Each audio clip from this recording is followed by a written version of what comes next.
and the trainers that are here with us. Welcome to Growing Together Workshop 0 to 4. This is taking place once per month as the schedule that you've received. These workshops are brought to you by First Nations Health and Social Services in collaboration with First Nations Education Council and CESA. So today with us, we have Eva D'Agostini and Lena, the famous Lena Clugston. Thank you. Thank you, Cheryl. And of course, we have the famous Cheryl Tanasco White Doug as well.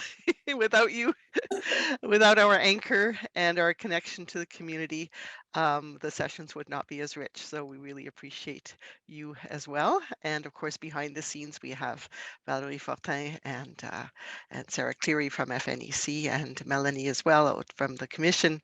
It's a collaborative effort. We're all working together. I'm Eva D'Agostini. I am a child psychologist. I've been working in the field for many years. My passion is to help adults to understand children, and all of us come from the same place in that we want the very best for our little ones. And I'm so fortunate to have with me my colleague from the Newfield Institute, Lena Clugston. Yes, hello. It's an honor to be here. And Eva and I are working hard to bring these to you, and we appreciate and love your feedback. For sure. Well, without further ado, let me just share my screen here. And we're at session 3, and the session is called Attachment and Separation, Who's in Charge and How to Get There. And again, we've had our welcome and our announcements. We're going to really look again at the young child and how attachment develops, and then reminding ourselves about how important staying attached is for children and how hard it is for them to separate. So how we create those conditions to help our children stay attached to all of the wonderful people that are taking care of them, and then a little bit about right relation. I think attachment seems very simple on one level, but very complex and wonderfully complex on another level. And we're going to really delve into attachment and how it all works and how we can then use it for ourselves. And so the focus here is to really build these strong, intentional, authentic relationships with infants, young children, and their families in a group care setting. We have both challenges with that, and we have also a lot of benefits with that, because we can work together as a community, as a group of people to do the most precious job that there is in the world, which takes a lot of time, a lot of energy, and really can only function if we're all in it together. And so these relationships are the key. They empower our role as childcare providers. It's quite amazing that when we can kind of make ourselves conscious and aware of something we shouldn't probably be that conscious of, but sometimes we need to remind ourselves what it can do to help us to just be in that right place so that we can be the best that we can be for the children in our care. And let me give myself a bit more of an introduction now that we're here at Bowdoin College Children's Center. I worked at this center. My background is in early childhood education. I worked at this center at Bowdoin College here in Maine for 8 years. And what we did together, the directors and I, was developed a child care center that's based on Dr. Neufeld's developmental theory. And this was a long project. I learned a lot. I'm still learning. I learned from all of you and from Eva and Valerie, Sarah and Cheryl, and I am just proud and honored to be here with you and to bring this material to you.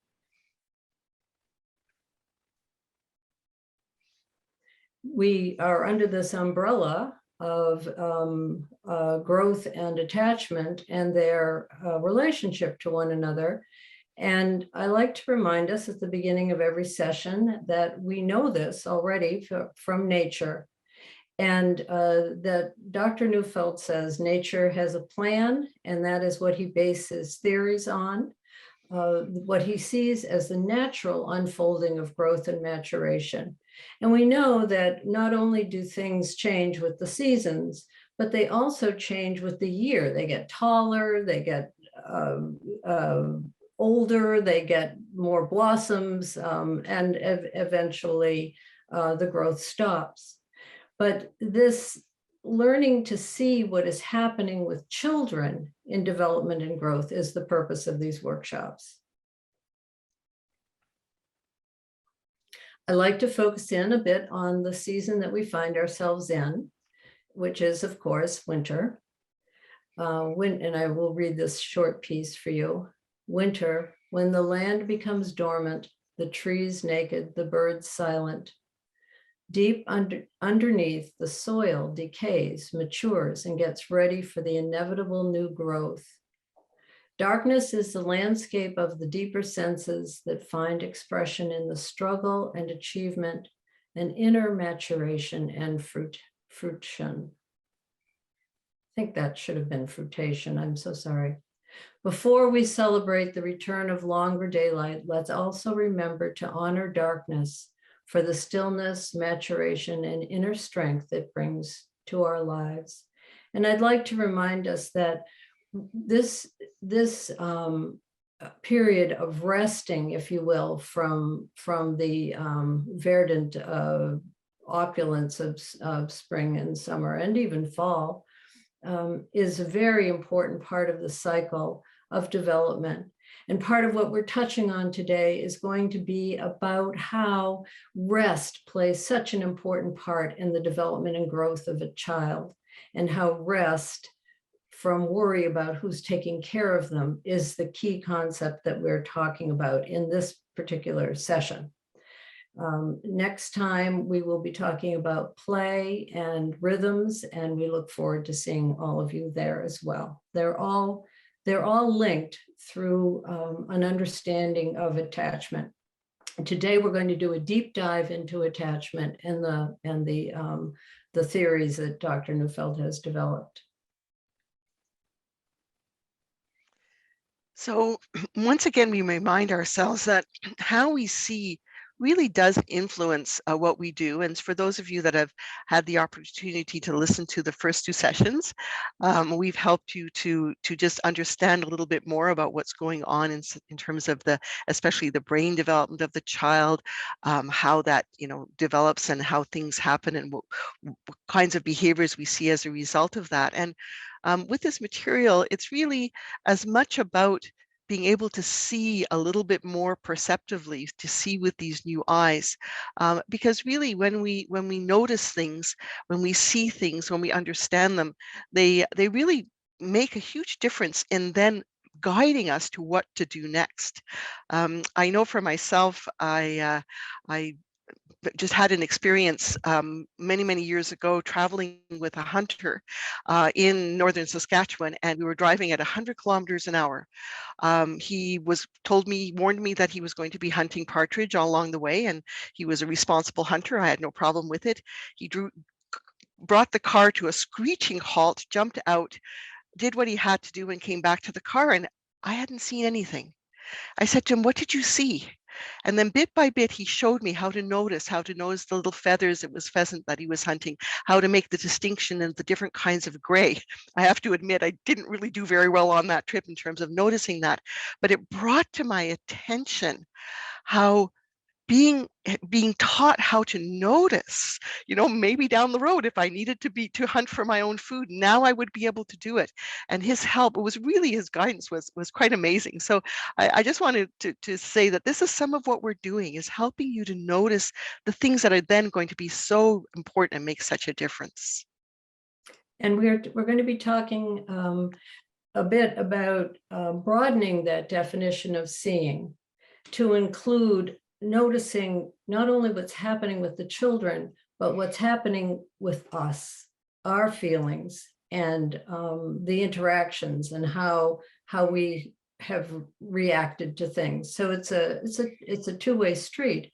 And by seeing, we're hoping to provide you with some of the teachings that begin to inform what you see.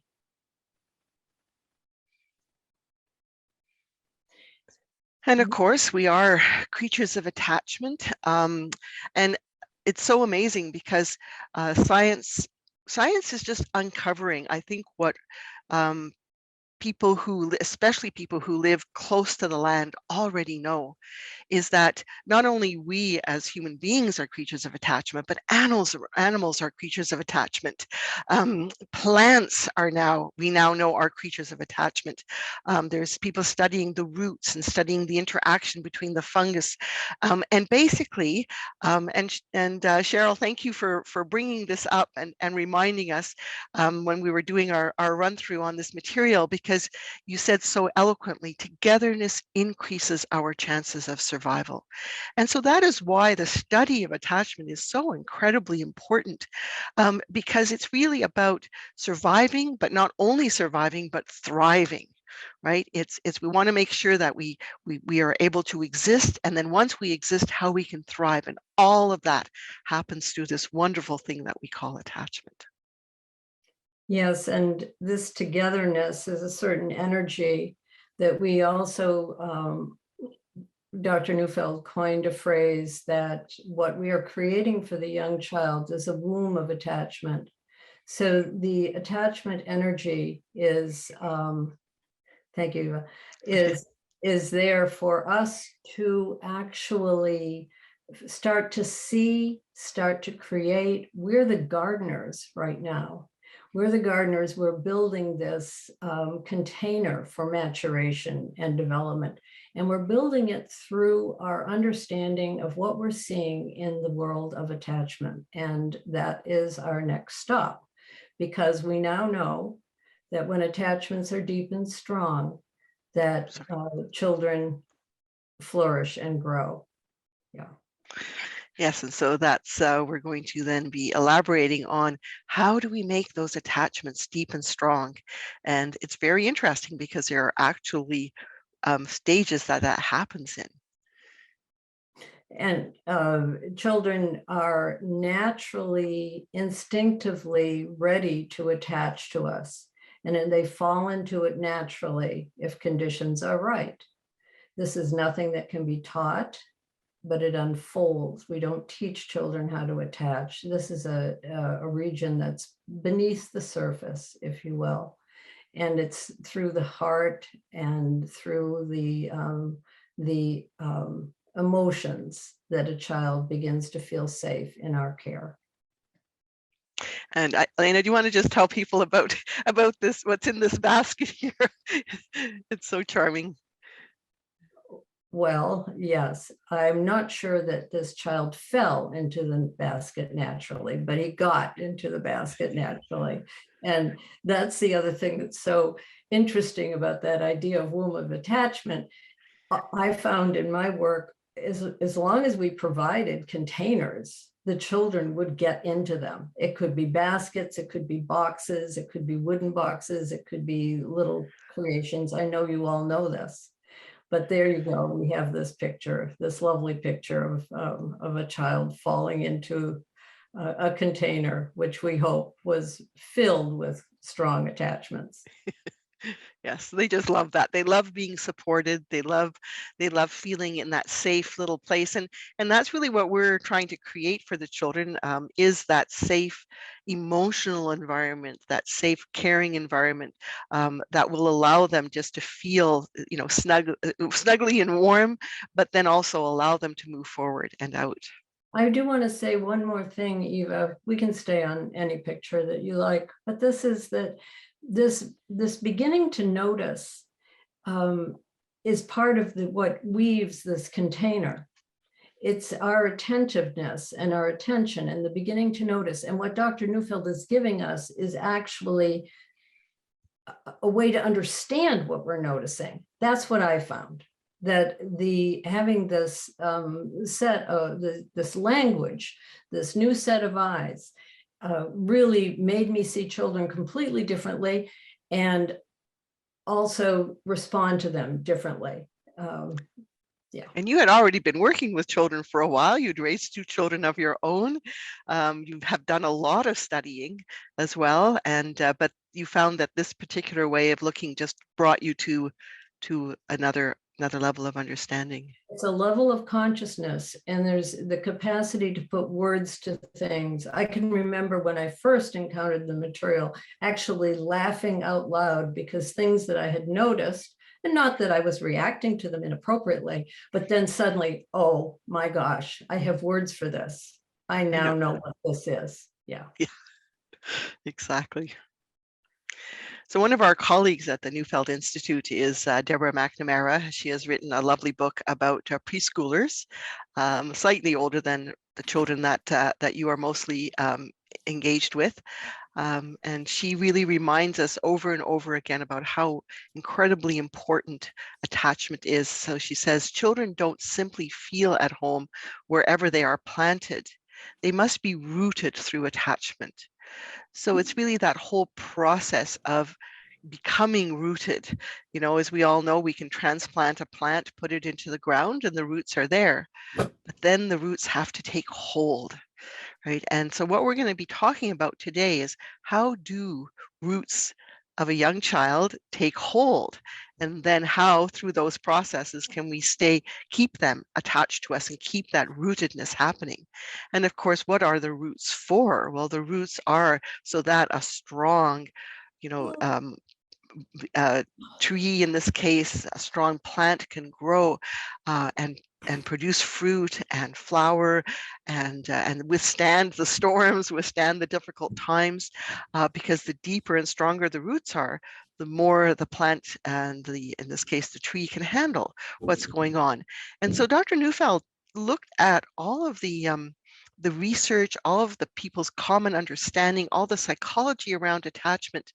And it occurred to him that one of the things that people often say around attachment, and anyway, it's just one of these things that kind of comes up, and it causes a bit of a paradox. And yet when he thought about attachment, he thought, no, we can't be thinking that way, because of course our ultimate goal is to have our children become independent beings who can stand on their own. And so there's a kind of a trend in society where people say, well, so children need to separate. And Dr. Neufeld said, there's something not right with that. There's something not right with that. And he said, no, because of course, if we take a plant and pull it out of the ground and separate it from the ground, separate the roots from the nourishment of the ground, it won't survive. And then he said, now let me look at human attachment. And then it kind of struck him that as attachment is looked at, it does unfold in a very specific kind of a way. He calls these the stages of attachment. And of course, the purpose of these roots are really to make sure that as human beings, we grow and develop. And these are 3 processes that are represented here. We'll talk a little bit about them in other sessions.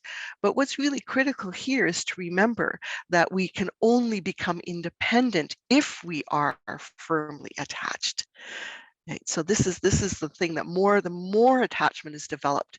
And so it's one of those things. And as we go through the different stages, it occurred to Lena and I as well that the stages are related to this desire to grow, desire to become who we are, but also the need to stay firmly attached. And that's also represented through the stages. And so we look at the growth through maturation as the arrow going up, and then the attachment as the arrow going down. And we're the children that you are dealing with, and I'm going to just say this very, very quickly, and also going to alert you to the fact that there was a little glitch. And so if you haven't been able to print out the handout, you'll be missing a few little things on this particular diagram, but they're easy to add in. So basically these levels, so the different ways of attaching start from the very birth of the child, and so attachment through the senses. And then as a child develops the capacity physically separate from us, to walk away from us, because now they've got legs that work. Each level of attachment allows the child to get a little bit further away from us while still staying attached. So the next level is sameness.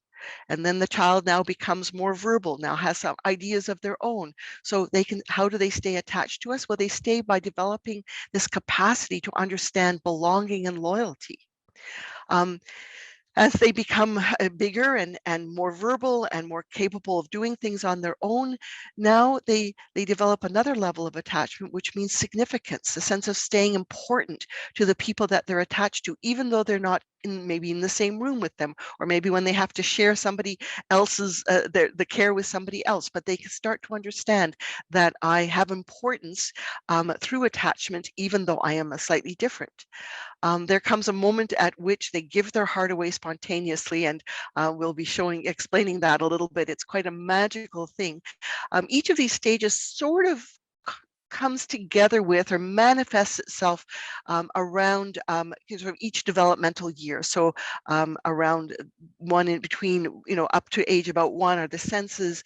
Between 1 and 2 is sameness, really starts manifesting itself. Around between 2 to 3, it's belonging and loyalty. Around 3 to 4, it's significance. Around 5, it's really about love.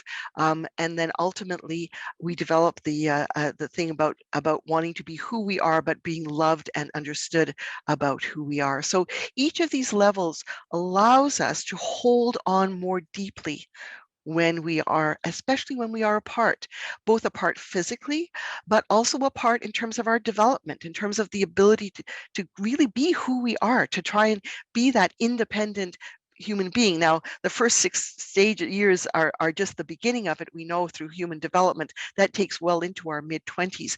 But when these roots are strong, and when we can keep them strong, and when we can use them to enhance our ability to stay attached to our little ones, to our school-age children, to our adolescents, to our young adults, then the conditions are really created for incredibly beautiful growth and development to happen.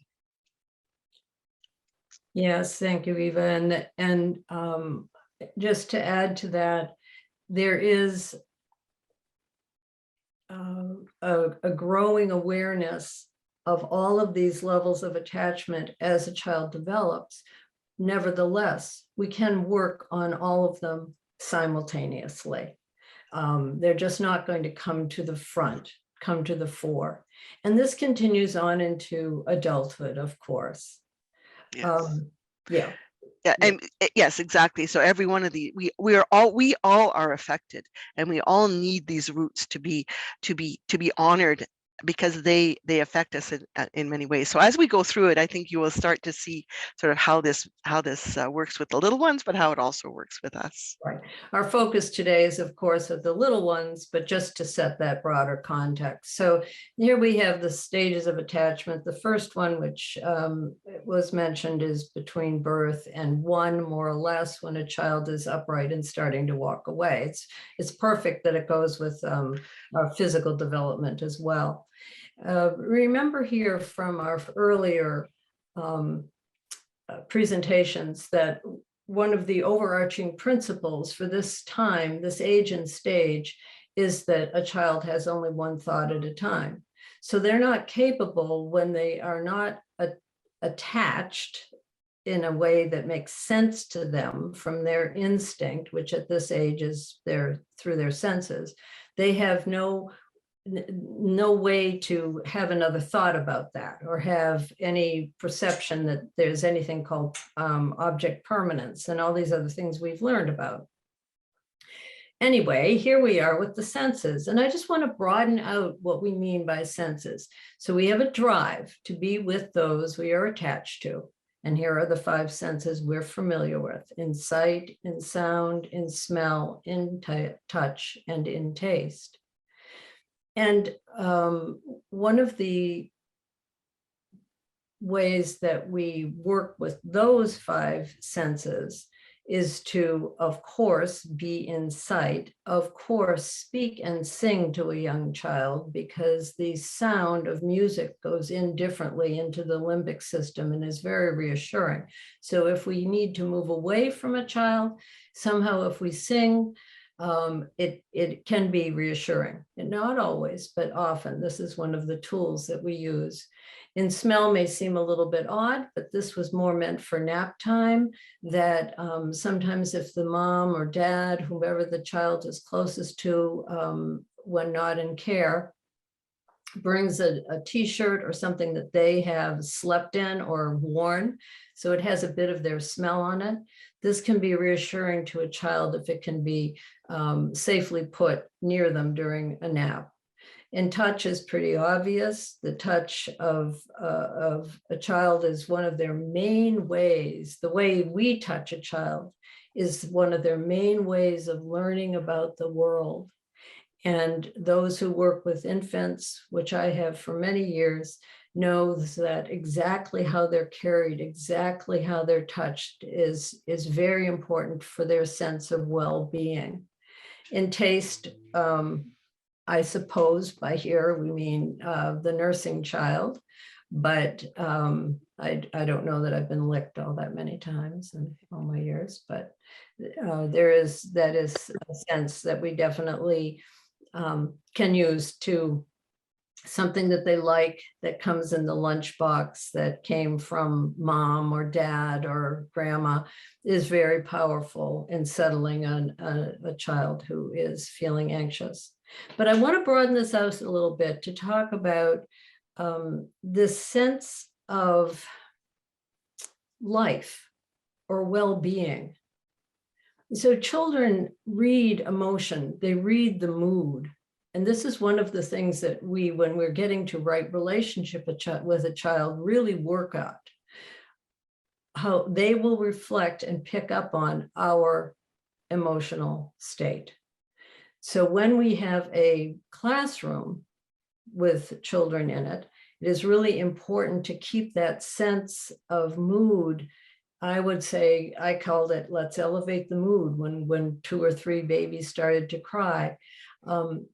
And to elevate the mood meant, for me, first meeting it, so a bit of melancholy, and then slowly, and this I did through song mostly, slowly bringing it up to something that felt a little bit more warm and surrounding and sunny, if you will.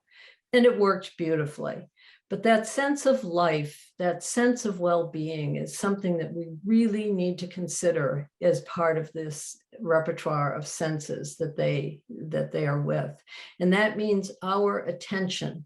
So our attention, they're very keenly aware of where our attention is. We put away, and nursing mothers came in. We put away electronics for them as well, asked them to leave the cell phone, to bring this sense of security through our presence by being attentive. This is part of the noticing. This is our noticing. And then they are noticing where our attention is. And it, sadly, at this age, it has to pretty much be with them, or else they don't feel that sense of security. I have a 6-month-old grandson, and my daughter just texted me this morning saying, well, I'm folding the laundry right beside him and I'm singing and he's still whining. What do I do? And that's the what do I do part of it is a whole nother conversation. But this sense of attention, he cannot bear it when her attention isn't with him. He's still that young. So she's just working gradually on being able to do things without her attention being fully focused on. I'm wondering, Lena, as well, two thoughts occurred to me around that. One is also our our own body awareness. My mother-in-law was an absolutely wonderful, wonderful person. She raised 7 children. She's my idol. I mean, I really, you know, I'm starting to look like her. My hair is getting gray and I'm wearing it in a bun, cut like her. But her grandchildren sometimes said to her, "But Grandma, why are you so upset?" And she said, "Eva, I wasn't upset." She said, "But I had to remember that sometimes my face doesn't look like I'm there." So she would make a little bit more of an effort, like to kind of just lean forward a little bit and put a little smile in her eyes, so that what she was feeling inside, which was a lovely desire to be with her grandchildren, was represented by her. So she had to just be a little bit more aware of that. And I'm thinking again, when you start singing, if your babies are crying and the adults sing, I would suspect that that makes the adults seem calmer, right? And so that it's kind of like that interaction between and this deep sensing that we have as human beings.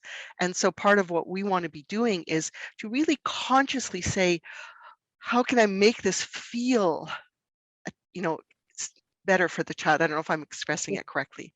Yes, and you raise another point that reminded me of another point that I wanted to make, Eva, which is that we don't sing or elevate the mood in a way that is meant to disregard the feelings and emotions of the children.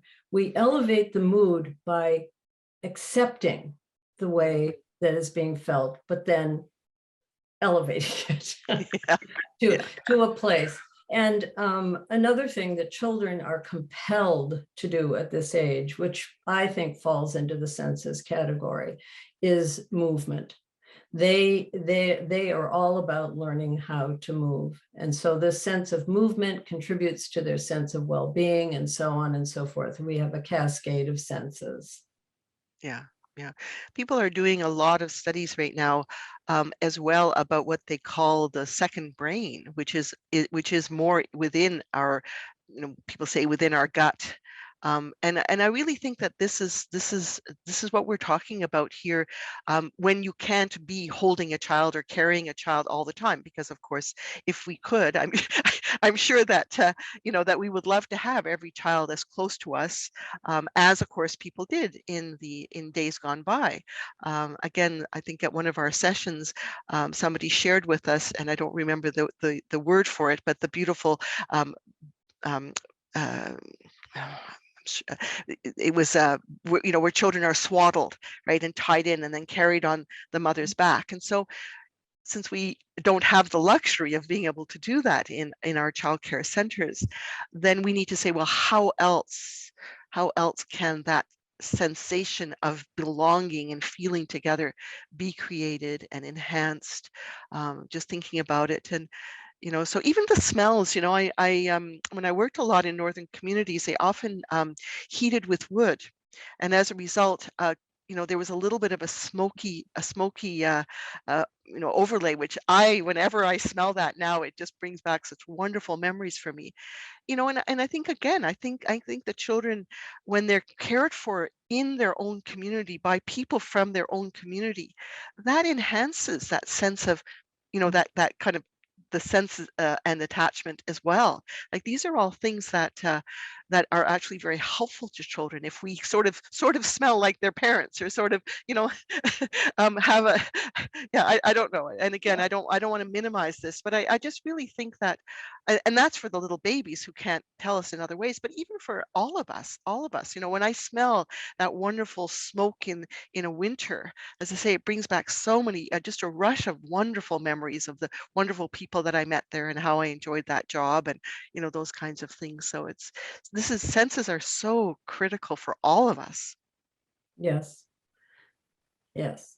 In my previous job before moving to Maine, we baked with the children, and that smell of baking then became for them a comfort, because they helped bake the bread and then they ate the bread for snack and so on. And it was very much a part of the environment and the womb that we were connecting. I don't know how many of them had parents that baked at home, but they've had a sense of safety being in the classroom with us because they got used to that smell. Very powerful. Yeah. I sometimes give presentations to parents of adolescents who say, well, my adolescent doesn't talk to me anymore. And, there's a large story to unfold there. But again, baking is one of the things that I say, if you just bake something just before your adolescent comes in, so that they sense that they can smell that you're doing something that's an act of caring. These are, and to me, these are just little things you can do. Anybody can cut up a Pillsbury loaf and put it in the oven. It's not something that's hard to do, but you need to be brought to the consciousness of it, right? You need to remember, oh yes, this is something that I can do, and I can speak in a very non-verbal way. And again, I'm sure that when we come give, have Cheryl share some of her thoughts, I'm sure there are many, many things that naturally people are doing around this. There's so many wonderful smells and touches and touching, fur and all these kinds of things that really bring that sense of comfort to children and that sense of connection that the environment and therefore the adults who are creating that environment are taking care of me. Mhm.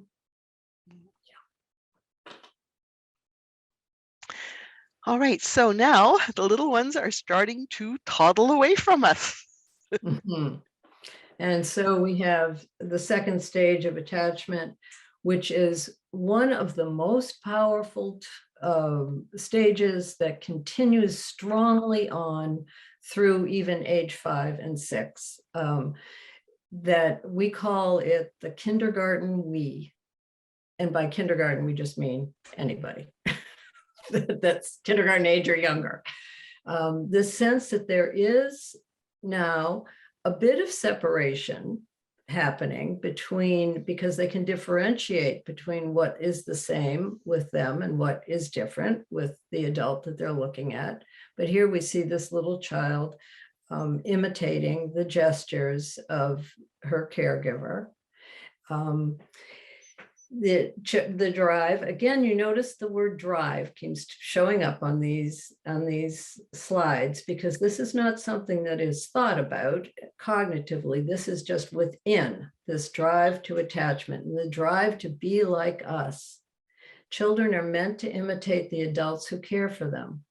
So this is one of the main routes we have for communicating language and culture and passing it on to the children. This is where they're beginning to learn that. They learn to speak. They learn to what we do.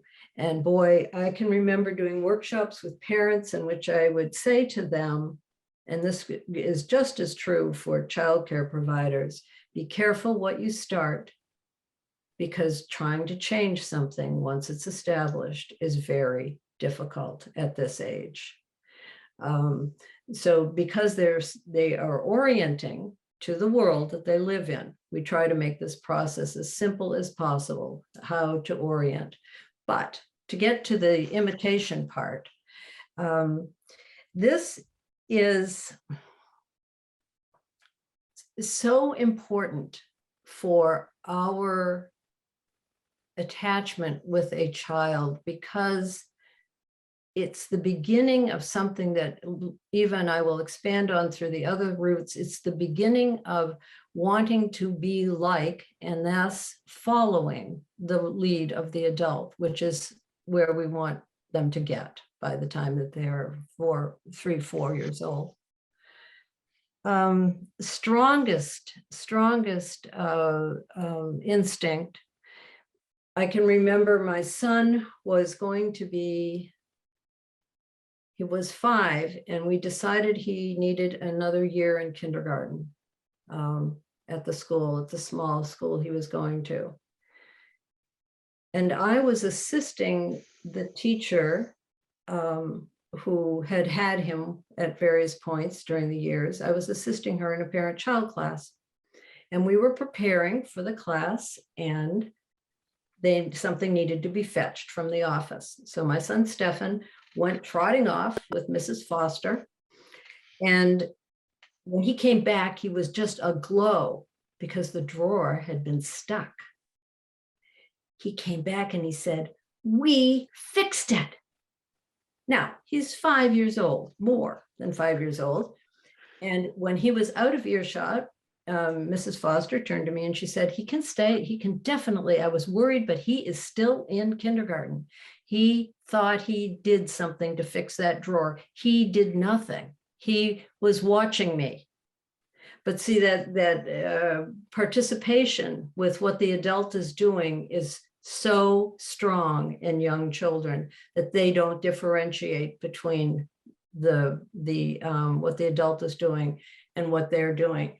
I think if this weren't such a French-speaking crowd, I'd butcher the word participation mystique, which is said in French. I've heard it for years, where there is no separation. So we have this tremendous drive to work with in our early childhood classrooms.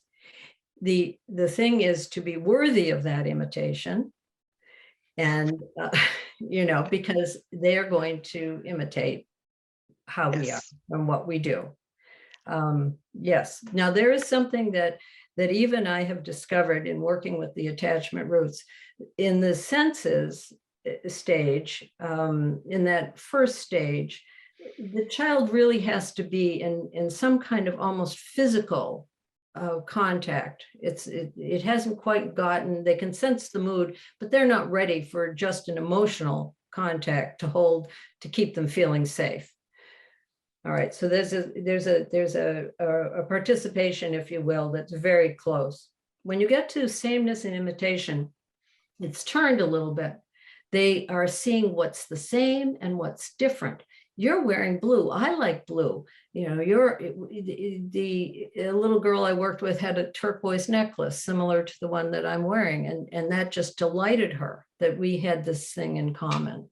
So they're looking for sameness, but they're also aware that there are differences. So this is a huge developmental moment. Yeah, it's kind of like they're taking the initiative now, right? It's kind of like they're stepping forward, they're stepping out, they're moving away, but moving away in a way that keeps connection happening, but still allows movement away to happen. I remember one of the ways Dr. Neufeld explained it, which it seemed so oh my goodness, I never thought of it that way. Children are perhaps playing with dress up clothes, and they put on a hat, and then all of a sudden you realize, oh, that's a hat similar to what their dad wears. And of course we think, well, that's imitation. Now he's learned how to put on a hat, whatever. But actually, Dr. Neufeld says that when that hat is on the child's head, or when they put the glasses on, it's like now I'm closer to daddy, I'm closer to mommy, because I'm doing something similar to them, but I don't have to be right next to them. I can do it through my actions. So again, this is kind of that independent action that I can do, but that keeps me connected to the adult to whom I'm attached. Yeah. And of course, language is a huge one. I speak the same language as, I speak the same way as. Yes, that's lovely. Yeah, it's it's such a powerful one. And of course, all the way through again at this 1 to 2 years age, it becomes very, very much part of who they are. But again, it's something that we do all the way through our lives. We want to be the same as other people. We try things on. My mother-in-law and my mother are a prime example of this. How this level of attachment can actually help even older people. My mother started learning how to use my mother-in-law started learning how to use email, and my mother said, well, I'm going to learn it too. So yeah, she wanted to be the same. She didn't want to be different from one of those different older people. She wanted to be one of those same older people who knew how to do this kind of thing. Well, and it is a basis, as we've discussed too, Eva, for most adult communication. We try to find something in common with the person that we're just meeting. Yes. Just in general. So it's a powerful force throughout life.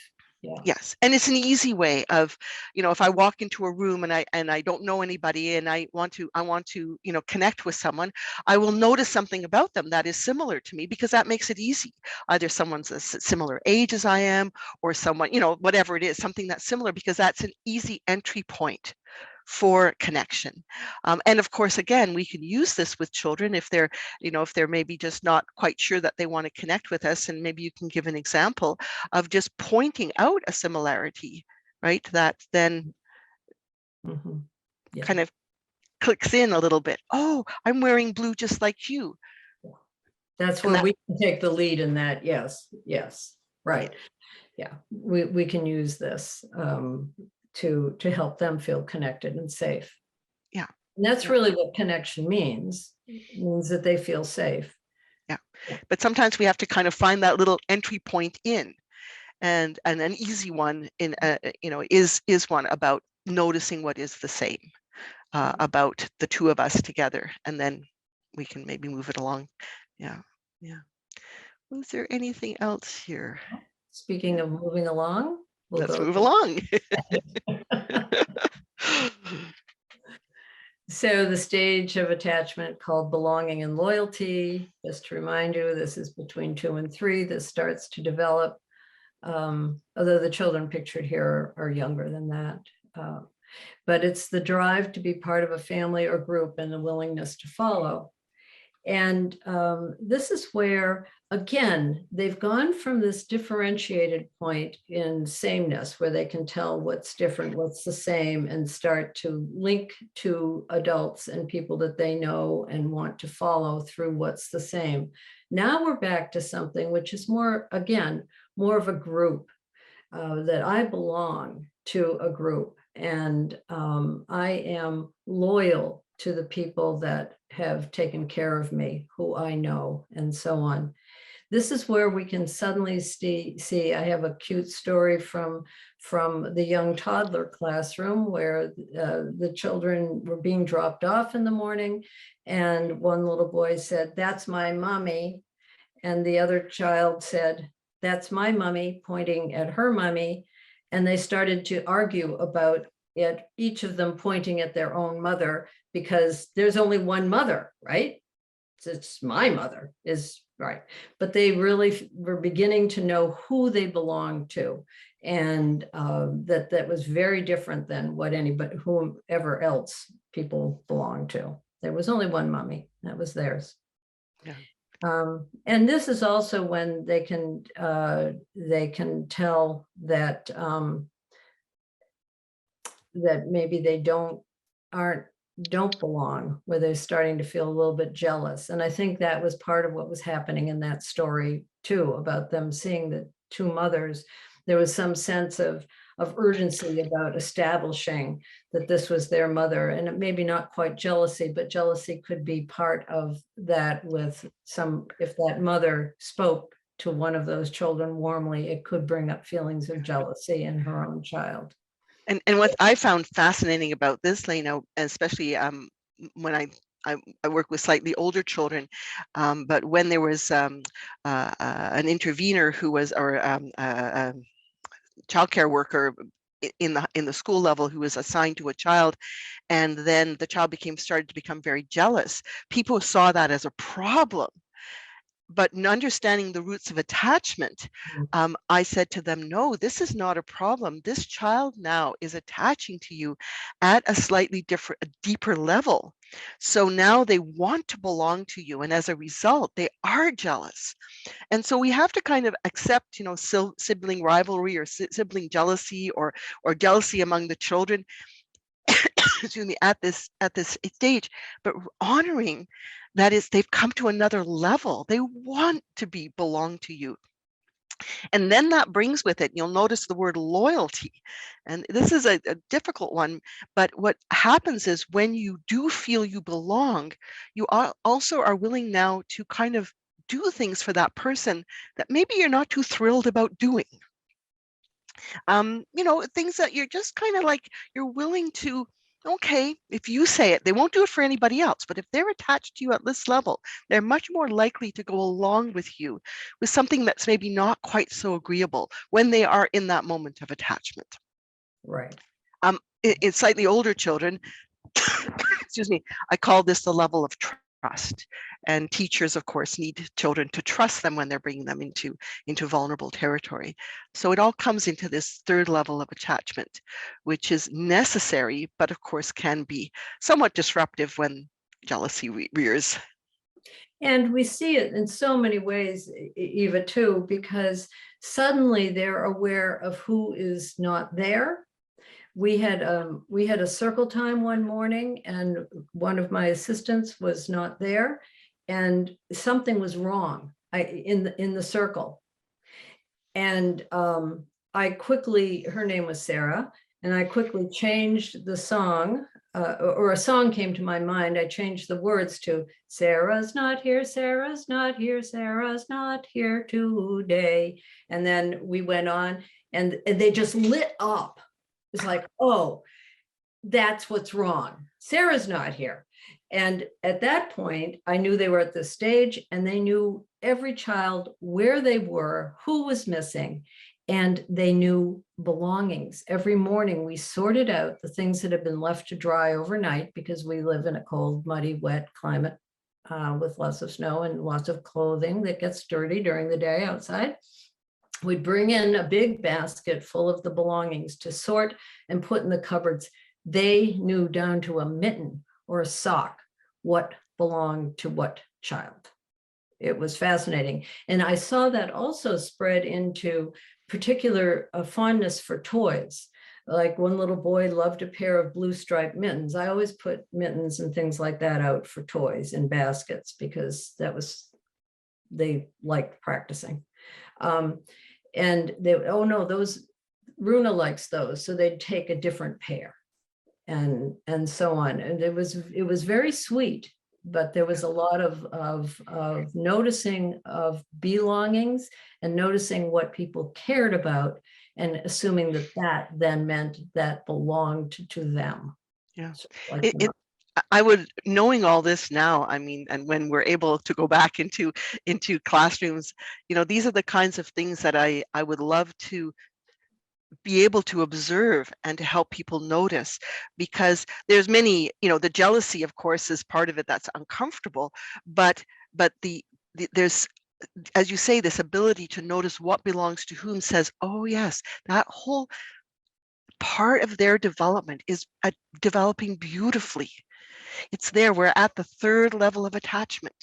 It's where they should be in all of its manifestation. And to really be aware and to be proud and to be happy that, you've created an environment in which noticing that somebody doesn't belong is part of that attachment world that you've created, right? Because the only way they could be open to noticing that somebody wasn't there who belonged there was if they felt they belonged there, right? So it's quite an interesting sort of way of looking at behaviors that maybe sometimes we wouldn't even notice or think were important. Right.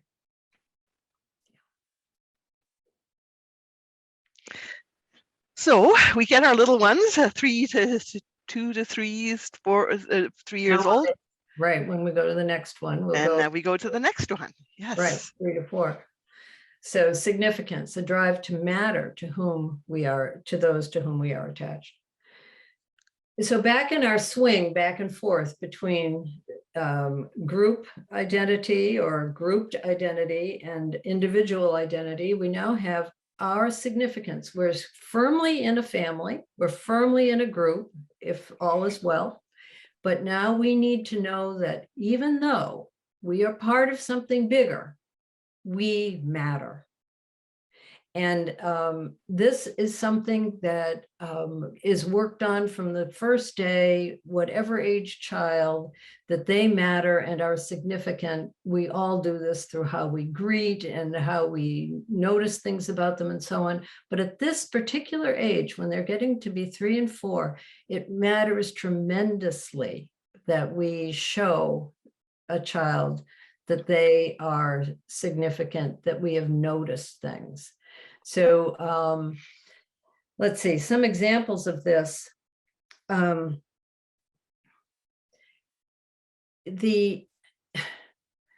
little story that I would tell before nap time of something that I'd seen the child doing, but I wasn't directly involved in.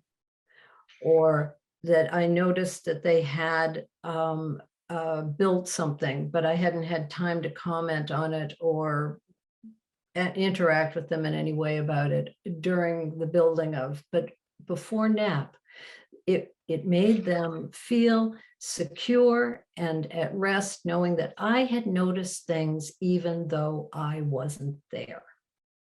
And it could be through looking out the window when they were in the play yard and seeing something. It could be just the other side of the room. It could be something that happened at home that I was told about. But this sense that they mattered to me even when we weren't in sight, sound, smell, taste, whatever. So that was one way that I worked with significance. There's also, I think, the tendency to give nicknames and to be fond, and that's my boy, you know. My stepson's father would go pick him up at daycare when we lived in Minnesota, and the teacher there said to my husband one day, to my husband, you just light up when you come in the room and you see your son, because it was the delight that was from the adult towards the child, and she noticed it and commented on it, and I've never forgotten it. So we show delight when the child shows up, does something, and is just in our presence, that we are welcome and warm and towards them. And this is another one of those things that I think it's not that we, you know, it's what's going on inside of our head as and also what is actually shown outside of us, you know, very awkward, very actively. I tend to be more of an inside my head kind of person, and so I know that I've had to school myself to show my delight in a way that is quite obvious.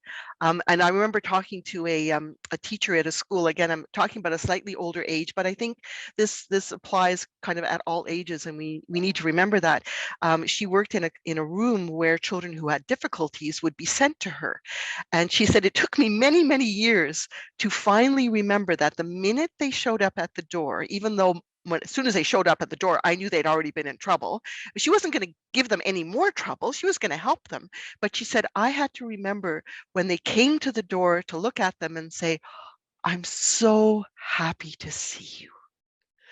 You know, and she had to school herself to do that, even though she moved heaven and earth to help these difficult children. So it was authentic, but she had to remember to do that.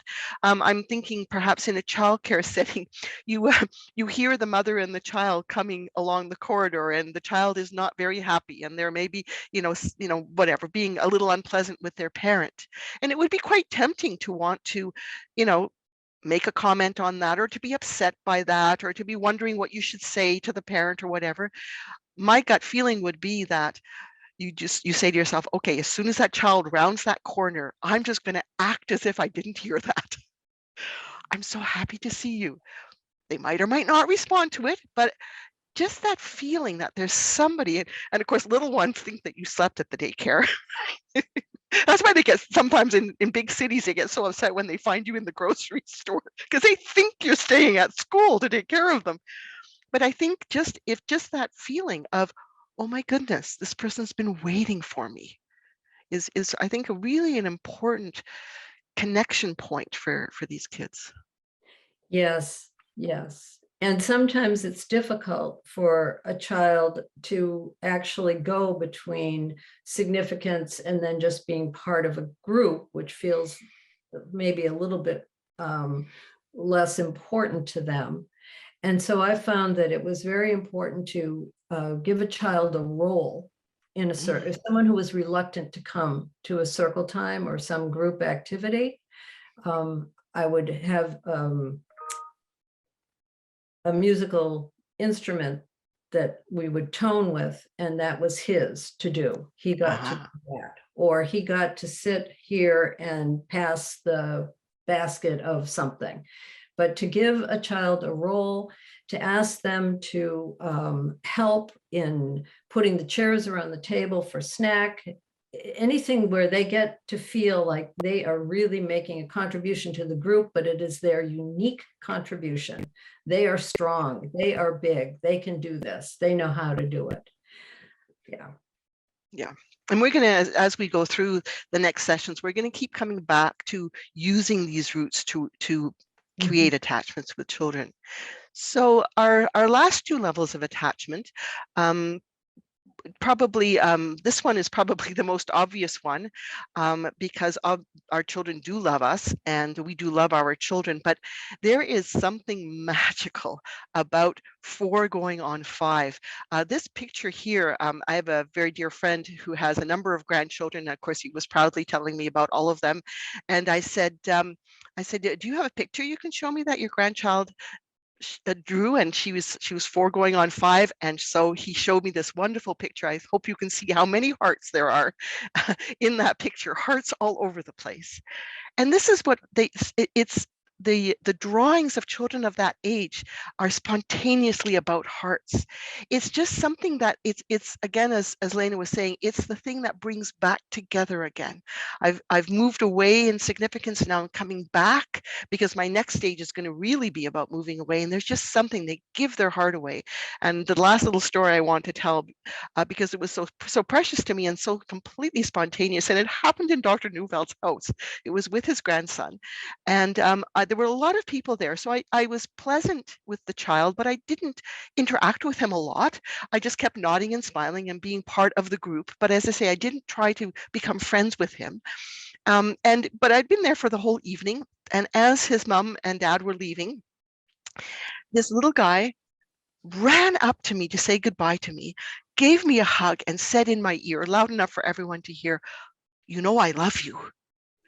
And like, I was so taken aback. They kind of spontaneously want to give their heart away. And of course, we're all being Neufeld people. We all just looked, but it's just such a wonderful thing because it is precious, but it does bring connection and it does bring warmth. And so it's just a lovely, lovely stage of attachment. It is. And then our last one. Being known. Yeah. So here is interesting because in this stage, it's the drive to be deeply understood and accepted. And of course, as these very important foundational people in children's lives, that we are taking care of them for days and possibly years. We have gotten to know them since they came into our classroom and tried to deeply understand them.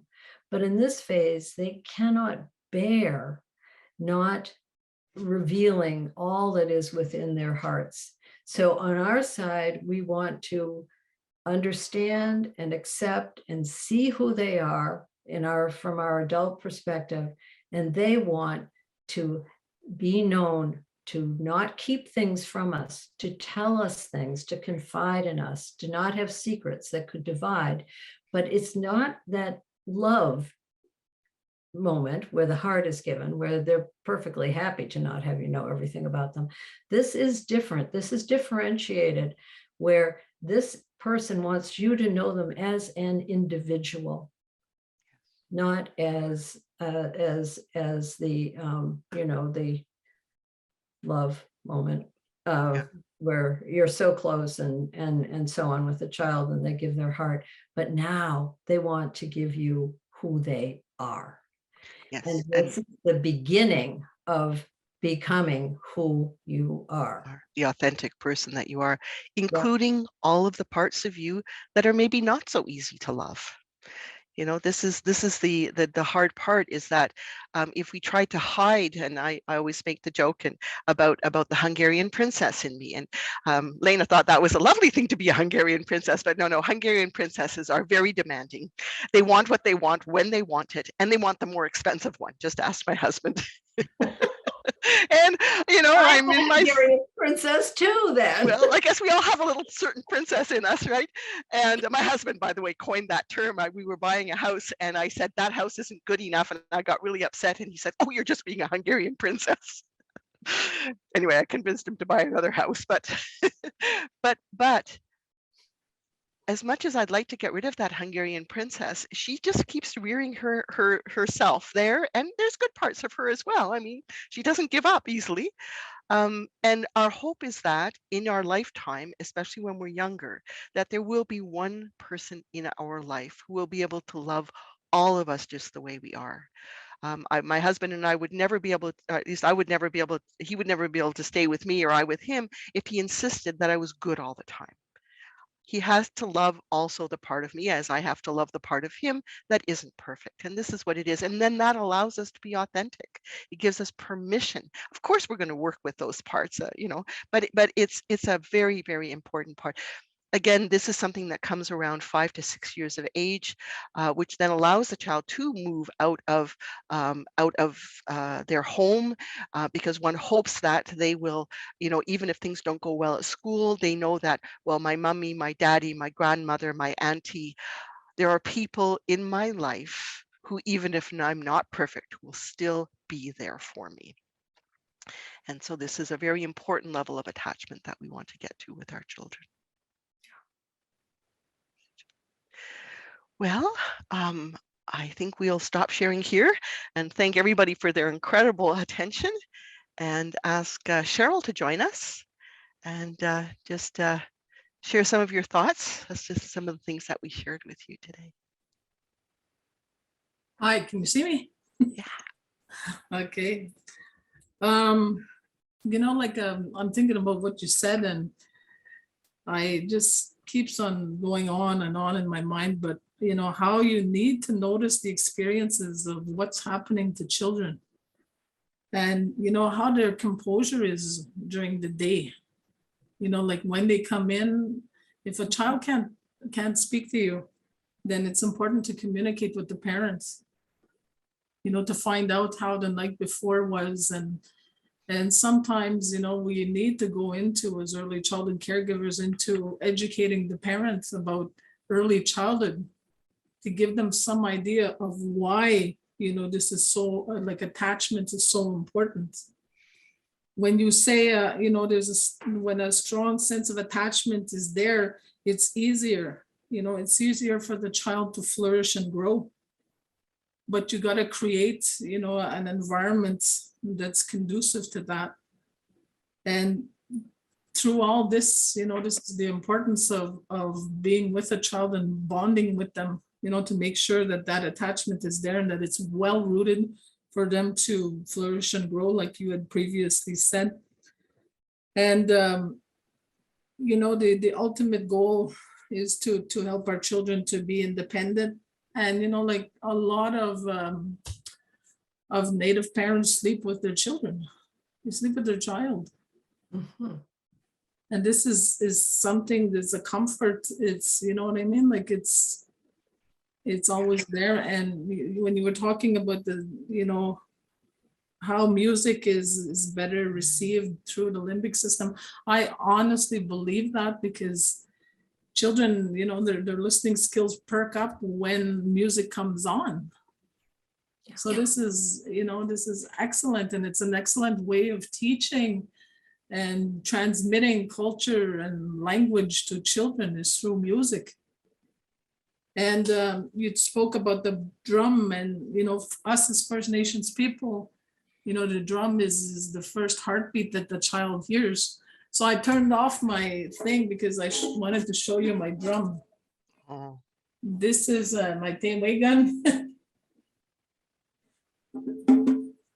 This is my mitagonsag, to play my Tewe gun. So this is, it's made of moose hide, and the process just to make this, in the presence of children is something that they're learning from.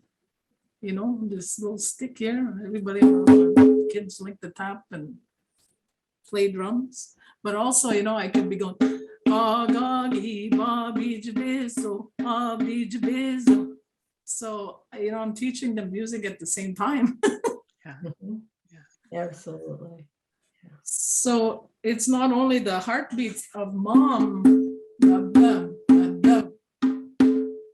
That's the noise that they hear while they're in utero. But also, I don't know if you're gonna see this well enough, but my nephew is he's a dancer and a drummer.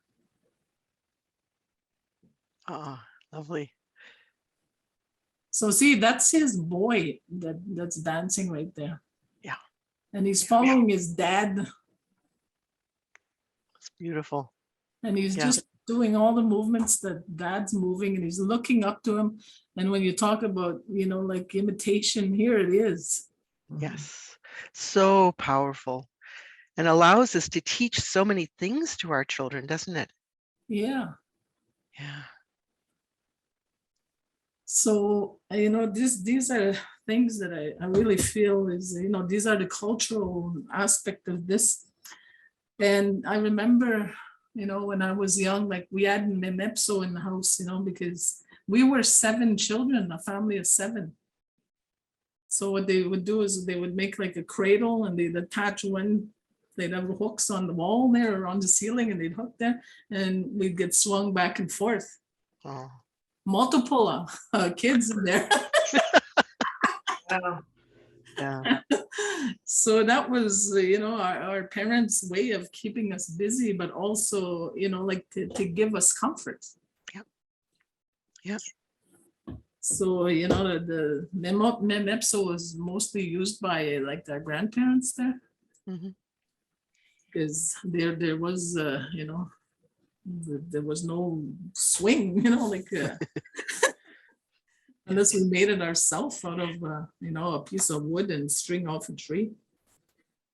So yeah, and the last thing I wanted to say, like we learn as much from children as they learn from us. Mhm. Because as a new parent, new parents don't know, they're not born into knowing how to parent. And sometimes the child care center or that environment is assist the parent in knowing what to do, because that early childhood caregiver has the capacity to show them. Yeah. And this is why, it becomes so important to have the parenting programs within the early childhood program, if that's feasible. And yeah, so I really like your your presentation, and I hope Thank you, everybody's Cheryl. enjoying it. A little bit different than the dry run through. The run through is really dry, Yeah. but at least, yeah. No, that's great.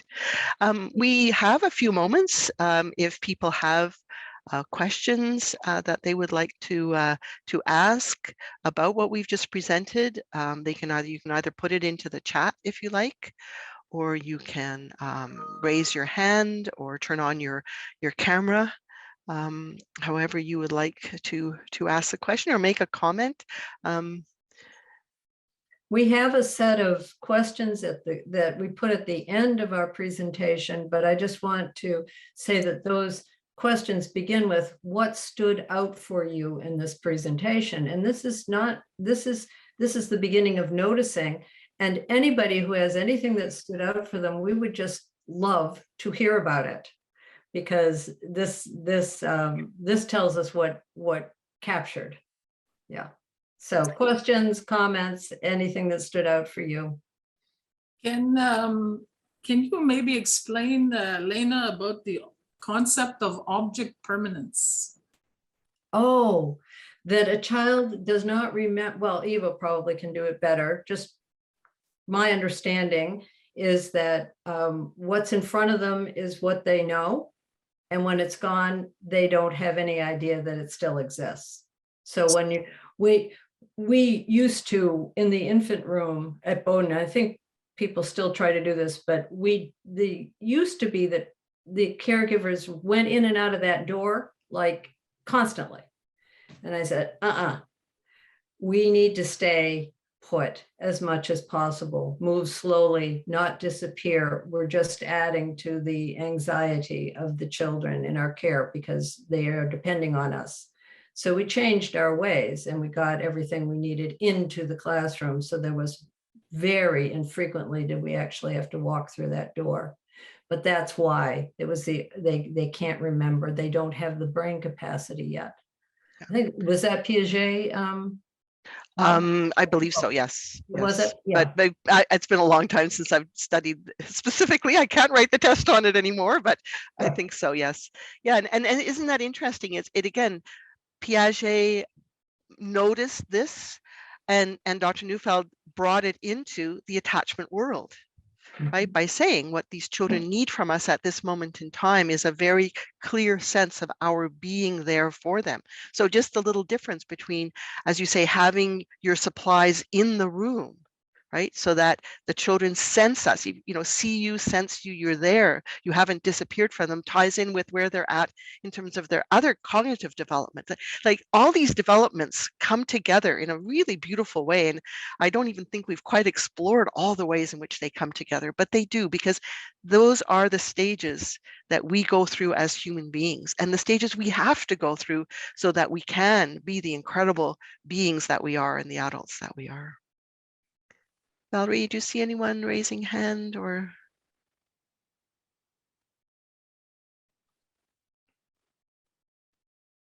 Well, we do have a little video that we wanted to show, and we would have time afterwards as well if the video brings something up, or if people want to just reflect a little bit more on what stood out for you about our talk.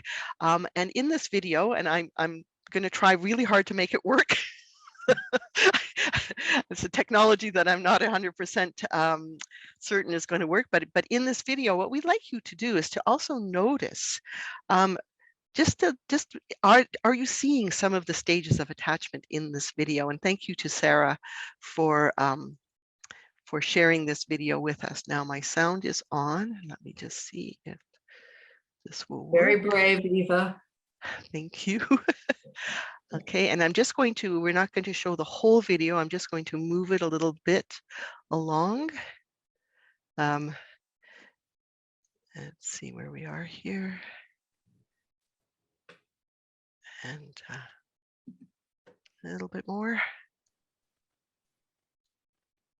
All right, here we go.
Like I said, I want to make a shout out here to my nephew, Opie Day.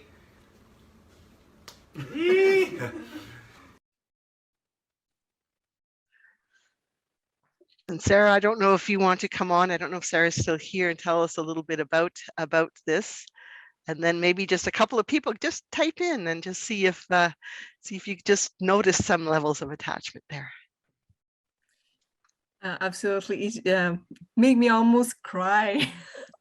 I'm so full of joy when I see this. It's and it's just about the video that Cheryl presented a bit, like, oh, this little one is, I don't know, it's maybe 2 or 3 years old. It's just connecting with his dad and uncle, and then just doing the same thing as they as he see them doing over and over again. And then in this video is put in front and is get to lead, say the first pitch, so to be the leader, and they follow him. So I'm just amazed by this.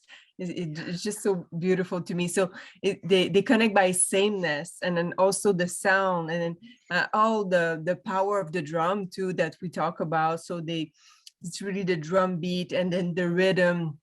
So yeah. Yeah, well, yes, because here the senses come in, right? Because I don't know if some people like, how is the attachment happening, right? But even the senses, this is something that really speaks to. It's something that's so integral, and so that makes it very attractive. And then, yeah, and he kept I don't know if people noticed, but he kept looking back, right? But is it okay? Am I on the right track? And we talk about belonging here. It's just so a sense where this little one is part of something, the community, the family, and belong. And there's so many values. I think Cheryl can share about the values too, or whatever she feels like, but it's made me very emotional seeing that. Well, give me a lot of hope. Yeah, someone says here, Francine says, being with while learning is also attachment.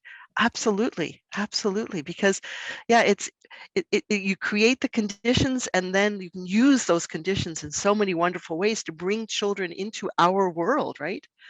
Yeah. Yeah. And when I look at that myself, it's like, I see the father role. Yeah. It's a beautiful, music, and the father is there, and the fathers have a role, and maybe it's downplayed too much, but we need to bring that more into the forefront, that fathers have a big role to play in how the children are being raised. Yeah. And I found that very beautiful. Thank you for that experience there. Really liked it. That child, I just felt like my heart was going to burst with the love in that room. The two men, uncle, whatever they were, nephew, uncle, father, they were bursting with love for this child, and what a sense of significance for that little boy, and being loved and belonging, all of it. Beautiful. Thank you so much, Sarah. Yeah. And another example that we, it's just part of the world of who we are. And Cheryl, there is so much research around the role of fathers in children's lives, daughters' lives, sons' lives, and any way that we can find to bring men, back into the lives and give them a place. And I think actually probably in your communities, it's actually, I think, especially if there's a hunter role, if there's, some of these roles that are very specific to, probably it's helpful, but to keep letting the dads know you too are very important for your child's overall development. Essential. Yeah. Yeah, we used to have these days called, like Valerie and Lori would know this, but when I worked at the daycare in KZ, like we'd have grandfather's day, Mishomis Day, and uncle's day finally, because the uncles were asking for their own day. Some uncles, they have no children and they wanted the day to themselves. So I said, okay, we're gonna have an uncle's day where we invite you over to the daycare to have a meal. Oh, yeah, just to encourage the participation of men. Exactly. Then that's exactly what we're going to just go over again after the break, because we're just very, very close to our break here. And a couple of people made comments about noticing their children really repeating what their adults in their lives do. And of course, we want to bring them to this lovely experience. So I think we're right on time for a 15-minute break. Yeah. So we'll see everybody. See everybody in. Great. Well, now we're in the second part of our presentation. We have two other parts that we want to share with you around attachment again, a very deep and rich topic, as you can tell. And thank you to the people that shared. And so let me just. I do want to say one thing, Yep. Eva, before we begin. There's a, in the chat, Valerie has said, love the way the little boy wears his hat. And, you know, just the same imitation again. Yeah. Yeah. I just wanted to acknowledge that. Thank you, Valerie. Yes, for sure. Again, it's so amazing that, oops, what's happened here? For some reason, I ended up, I'm sorry, I'm going to have to, I don't know. I ended up with something on my screen that I was not expecting. Let's close that. Close that. Okay, try again.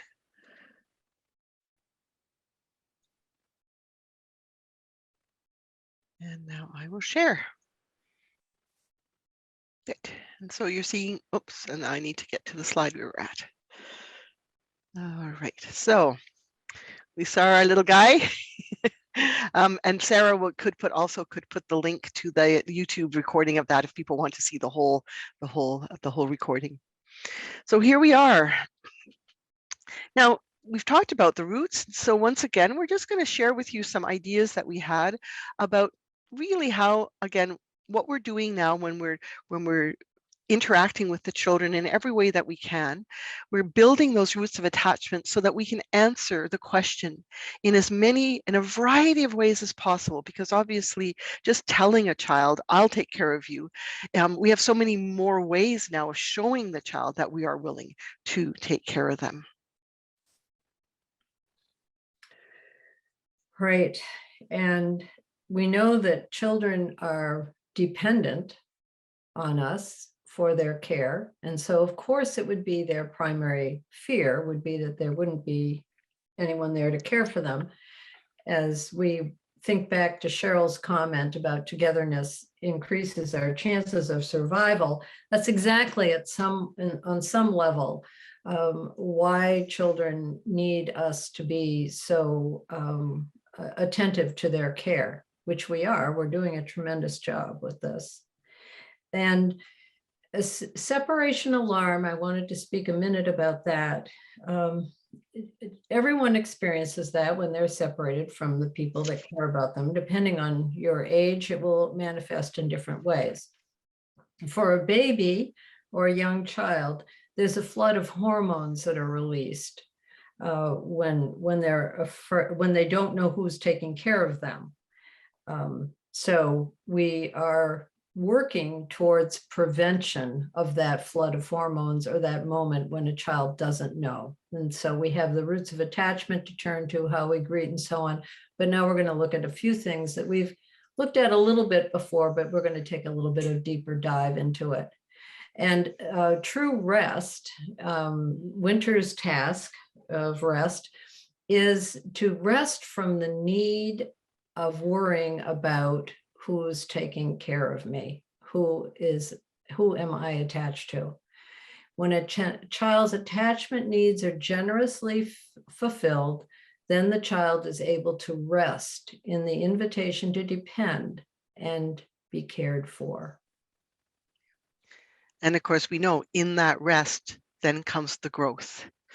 But we are, and I just want to reiterate that as well, Lena, is that as human beings, we are so sensitive to separation. That's why, you know, we're making this presentation during the second year of a worldwide pandemic that has caused us to have to be separate from the ones that we love.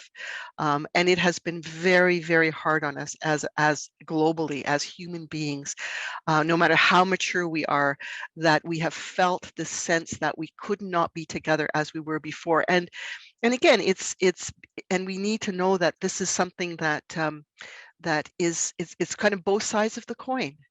If you didn't have separation, if you didn't have the need for attachment, you wouldn't have separation alarm. And if you didn't have separation alarm, you wouldn't be showing people how much you needed attachment.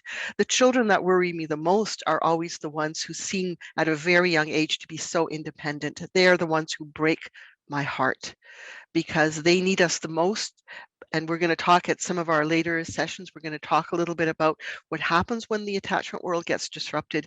But it really is about, us making sure that that the children are willing to feel, that we create the conditions so they can have that rest. I want to read this, another quote from Deborah McNamara. Children need relational homes, but we cannot command this. We need to invite them into relationship and invite them to rest in our care. So beautifully put. And Deborah uses the word home over and over again.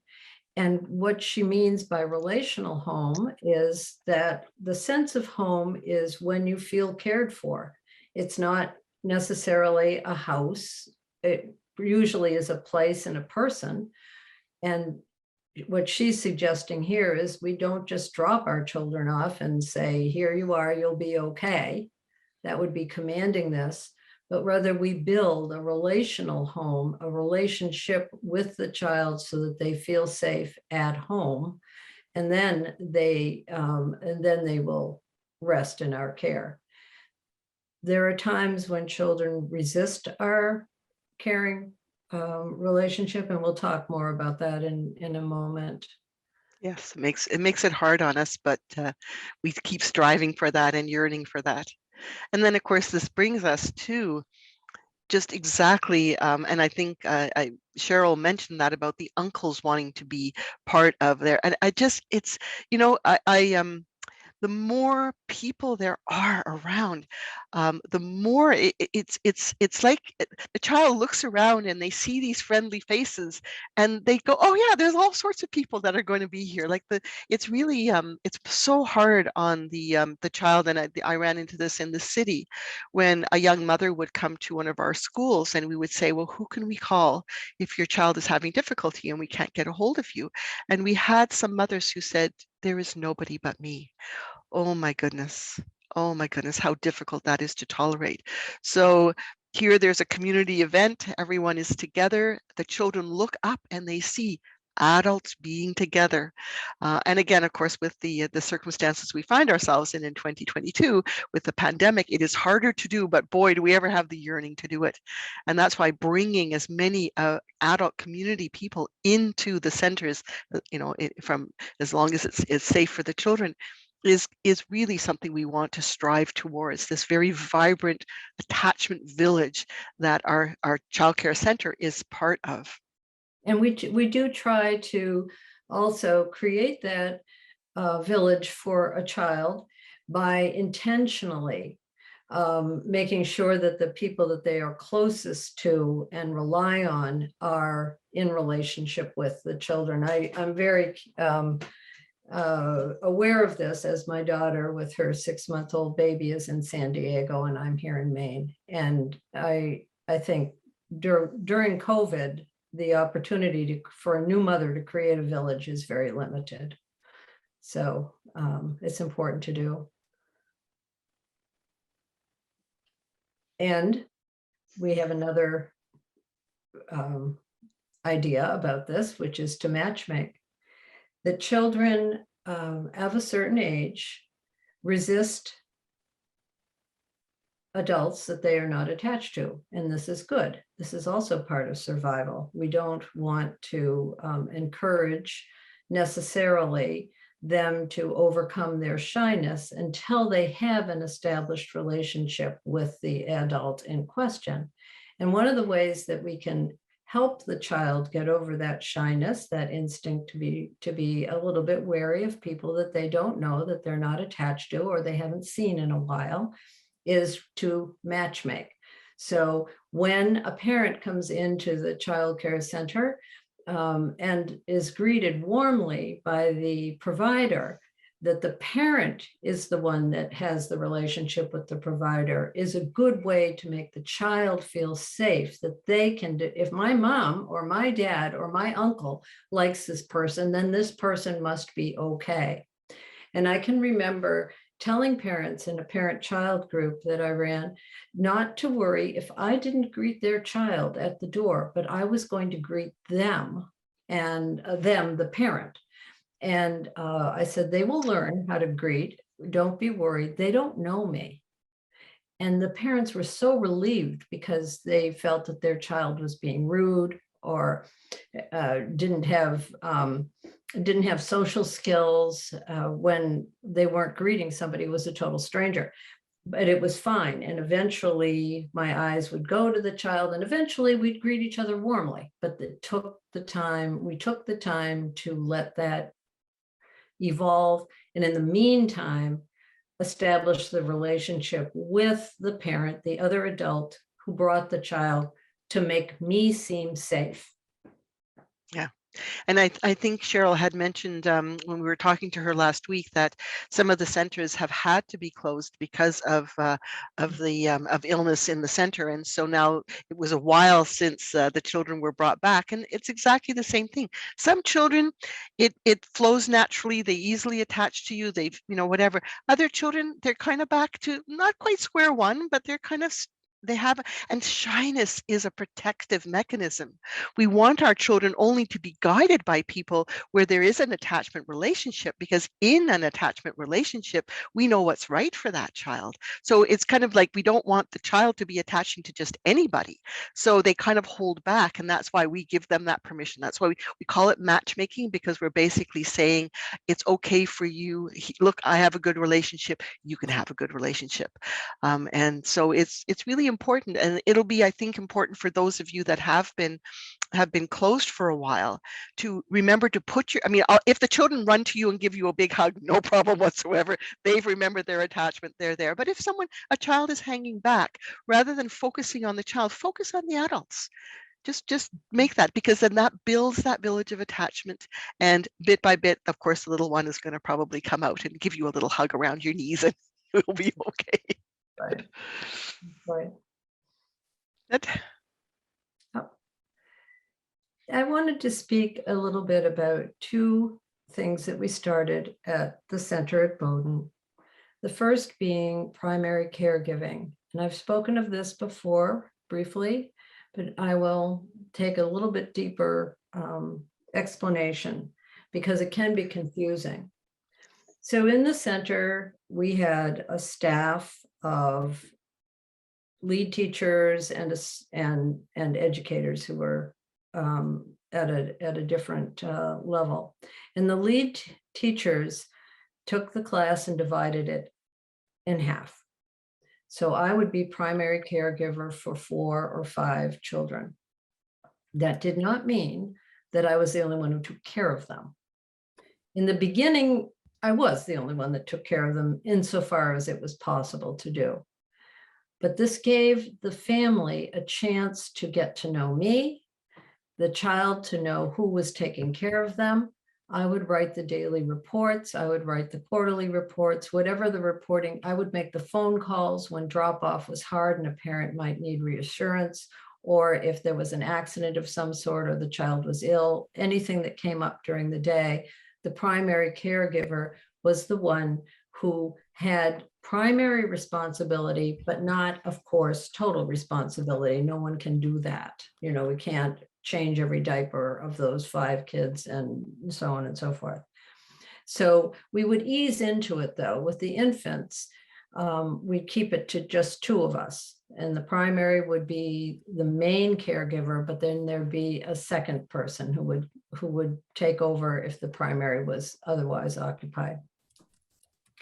This was great because everybody knew who to contact. The child knew who to contact, the parents knew who to contact, the directors knew who they should speak to about any particular child or family. Now, this is not always possible to do in a center, but I do think that it helped build this attachment relationship more quickly to have a designated caregiver for each child.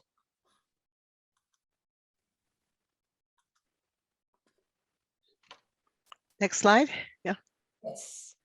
And then the outgrowth of that was something that we call continuity of care, which in the US anyway, according to the standards that are set by NACI,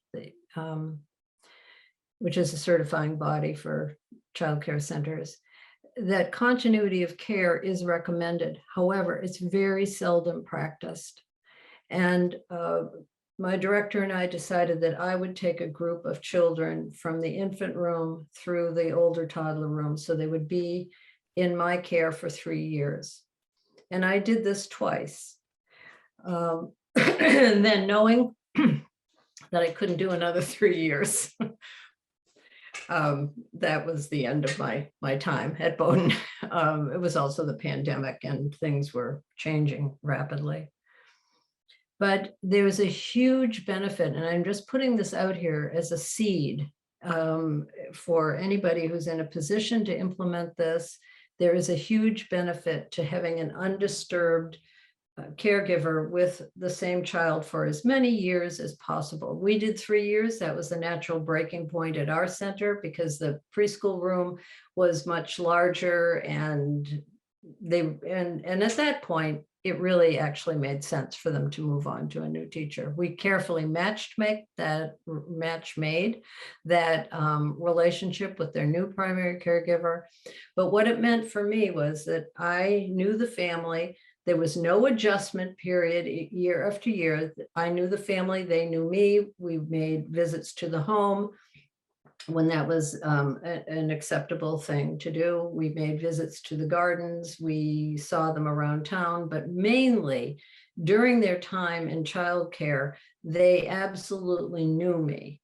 And there I am with a little girl in her infant year. And there I am with her in the end of her older toddler year when she's 3 years old. She's a tiny thing, but yeah. So I just am throwing it out there. It's very hard to implement because many teachers find this a frightening thought. I can only attest to our experience at Bowdoin, which is that everybody loves doing this. It is the dream. And when it can't happen, people are disappointed. Well, we all need our dreams and we need things that we yearn for. And perhaps as child care and the whole process and the system becomes more and more anchored in the communities and in the values of the communities, this might be something that would make some sense in one or other childcare centers. So I think we both decided it was important for people to have some other ways of thinking that maybe might be more in keeping with how people naturally raise their children as well. Yeah. Right. Yes. So once more, we loved we loved Deborah McNamara. She's absolutely a lovely, lovely person. And again, a sense of home is an emotional place where a child finds rest from hunger for connections. And I don't think we can say that enough times, that we need to fill that hunger for connection over and over and over again. And when we do, wonderful things will happen. So I'm going to stop sharing for a moment. Oops, I don't know what I did here. I'm sorry. Did I stop sharing? No. You can see I'm okay. Hang on. Now I'm totally confused. Oh dear. What can I do? What are you seeing, Lena? I'm sorry. Can you? You were still sharing. I'm still sharing. I just don't know how to unshare is my problem. Oh, there we go. Here, you did it. I did unshare okay, for you, Eva. Thank you. I'm sorry. I got the video to work and now I just couldn't unshare. That's right. That was the big hurdle of the day. So now it's fine. So yeah, we'd like to invite Cheryl if there's any thoughts that you wanted to just share at this particular moment before we go into the third part. Well, something has stayed with me, all this time, and it's the concept of object permanence. Yeah.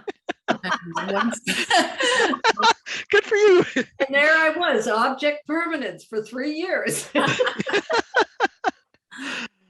Just to be sure that I understand, my concept of object permanence was, when a child doesn't know their parent exists, for example. The baby, and I'm saying between 0 and 8 months. So the baby, when they get dropped off at the daycare and their parent leaves, it's like their parent doesn't exist anymore. Right. So some babies go through this and some go through this at a later stage. So it could be, between 8 and 14 months. And this is a concept that they have to learn And I see how Lena is tying this into the senses, you know, because visually they can see their parents, visually they're there, and when they leave, they're no longer there. So that's the concept of object permanence, right? Right.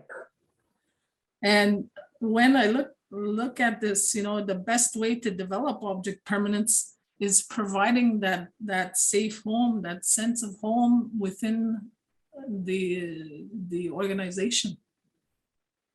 So whether it's school or whether it's daycare or whether it's home daycare, you know, the child needs to be provided with a secure, a dependable, loving environment. And there needs to be routines, there needs to be familiar patterns for babies to establish a sense of expectation. So knowing what's going to happen next is helpful to anybody virtually. I'd like to know what's happening next. And these things, you know, and when you talked about separation alarm, is that the same as separation anxiety? Yes, it is. So separation anxiety, just a word on that, but you know, it could be made worse if the child is hungry, tired, or sick, or they're not feeling well.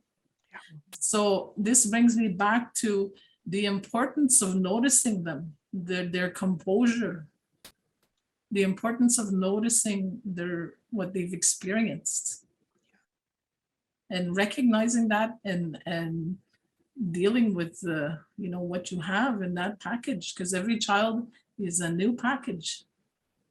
Nobody's the same.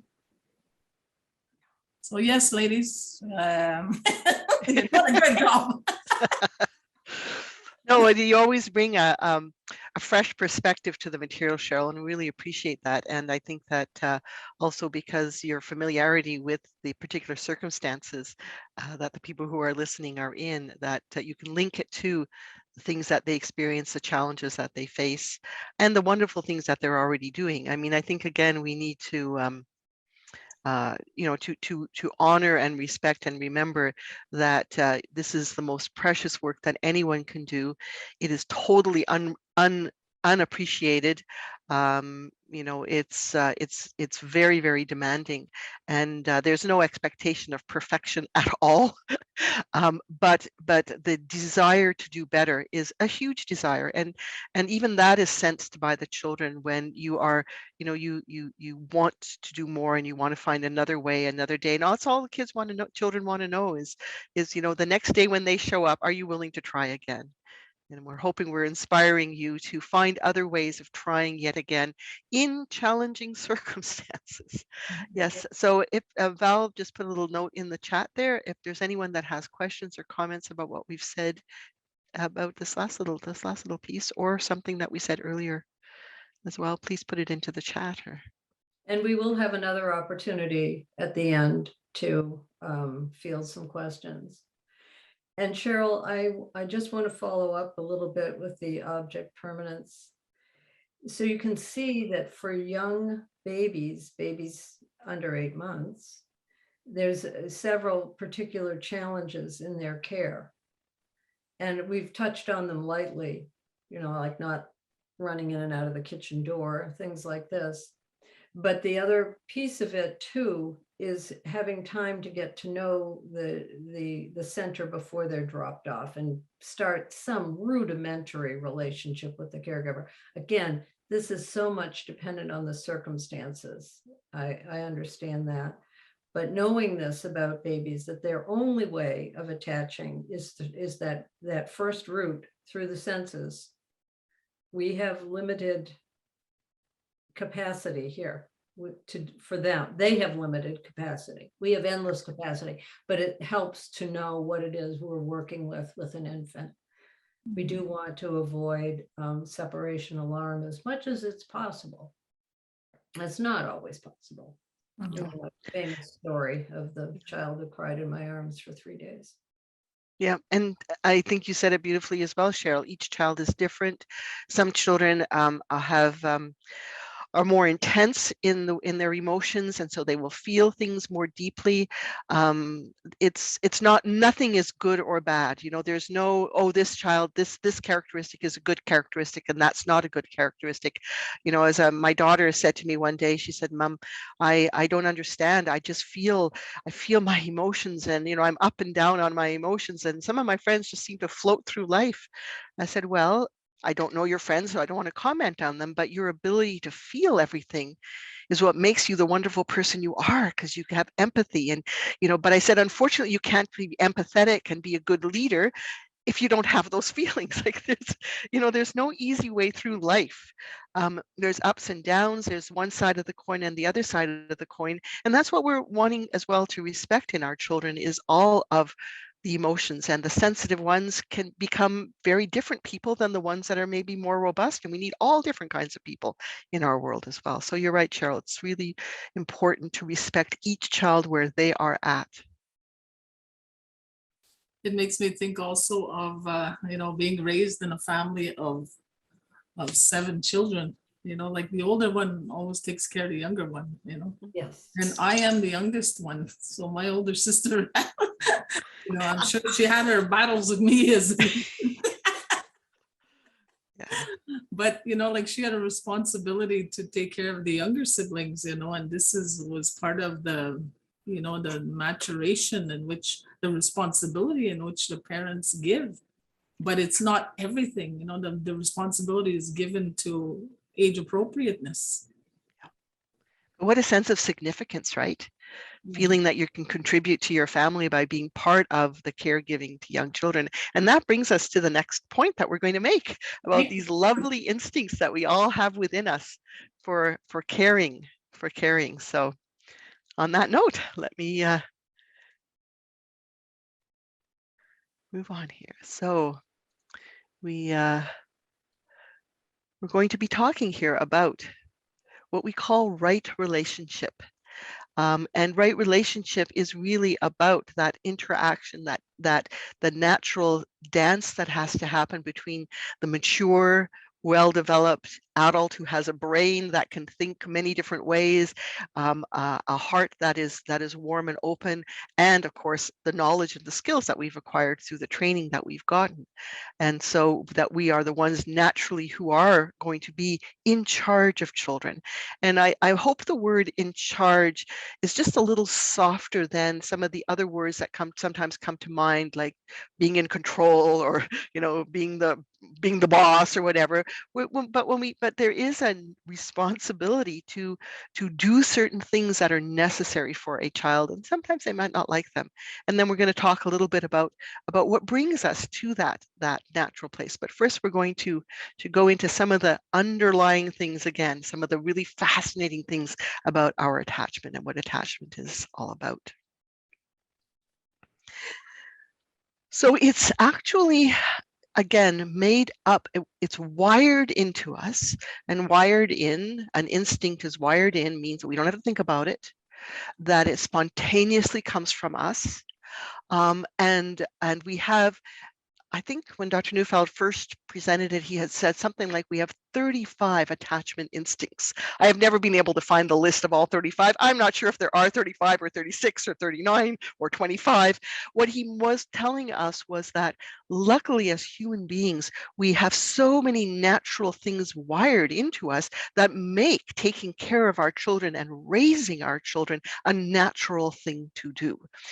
And the two big ones that we're going to talk about today are the dependent instinct, so the instinct to lean on someone, to follow them, to let them take care of us, and the alpha instincts, which are about doing the caring.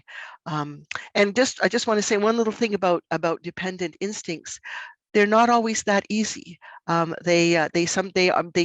a certain vulnerability that has to be there.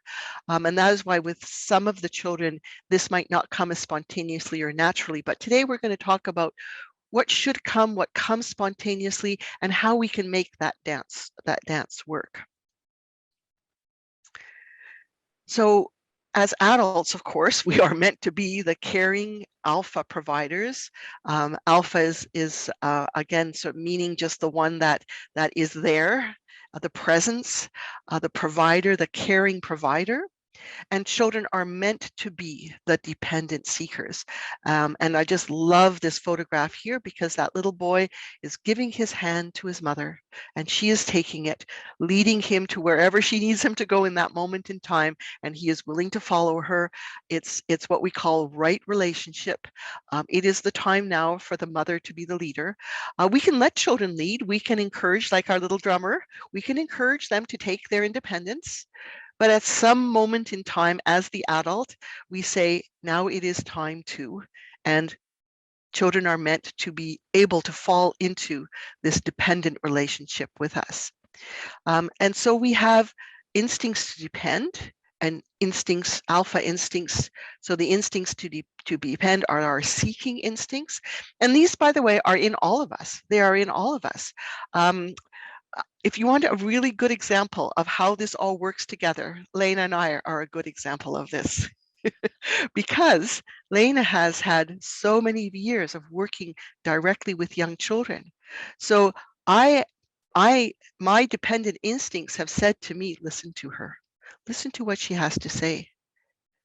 This is making sense, even though I'm very confident with the material, with Dr. Neufeld's material, but the application of it.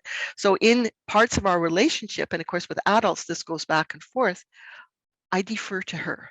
I look to her, I look for assistance, I look up to her, I want to belong to her, I want to be part of her attachment world, and I am willing to follow her.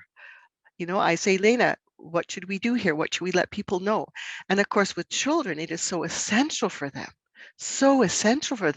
because when they don't know what to do, they are going to look to someone. And we have to be very, very aware of the fact that if they're not looking to adults, they will actually look to other children. We'll talk at some point about what happens around the table when we're feeding children. Who do we want them to follow? Who do we want them to refer to when they don't quite know what to do? Ideally, for most of the time, it should be to somebody who is a little bit more knowledgeable, who knows a little bit more, who can help them in a way, in a mature kind of a way. And so this is what we want. We want that seeking to be towards someone who truly can be of help in that circumstance. And in our alpha instincts, we have a natural desire to provide. They're to orient, to look out for, to keep safe, to lead and guide. And in parts of our relationship with Lena and myself, often around the technology, often around the PowerPoint and some of those, the fine things that I've gotten used to doing because of the work that I do. I'm quite willing to let her know, how does this work? You know, to just alert her to the fact, you know, this looks like this, but you really should try it this way, you know, to lead and to guide. And so, of course, as adults, we do this back and forth. And a good relationship, whether it's with a friend, whether it's with a spouse, whether with, you know, any adult relationship, is a relationship where seeking and providing, alpha and dependence, go back and forth in a natural way, depending on the needs. But when we are working with children, they, for the most part, should be looking to us, and we, of course, should. But the beauty of it is these are instincts that come into play. They get evoked. They get evoked. For most of us, all it takes to evoke our alpha instincts is for someone to say, "I need help," you know, and the more they go, "I really need help," we, of course, I'll help you. And we step right in. It's easy for us to do that. And it isn't something we have to consciously think about. Some of you probably are a little bit worn out, because anytime anyone asks you for help, your alpha instincts kick in and you want to help them and you find it hard to say no, because it's coming from a deep, deep place inside of you, which is what makes us able to be wonderful caregivers to children. So we have to really, again, remember this dynamic. Remember that when children are attached to us, they want to follow us, to look to us for guidance. I look back to our little drummer.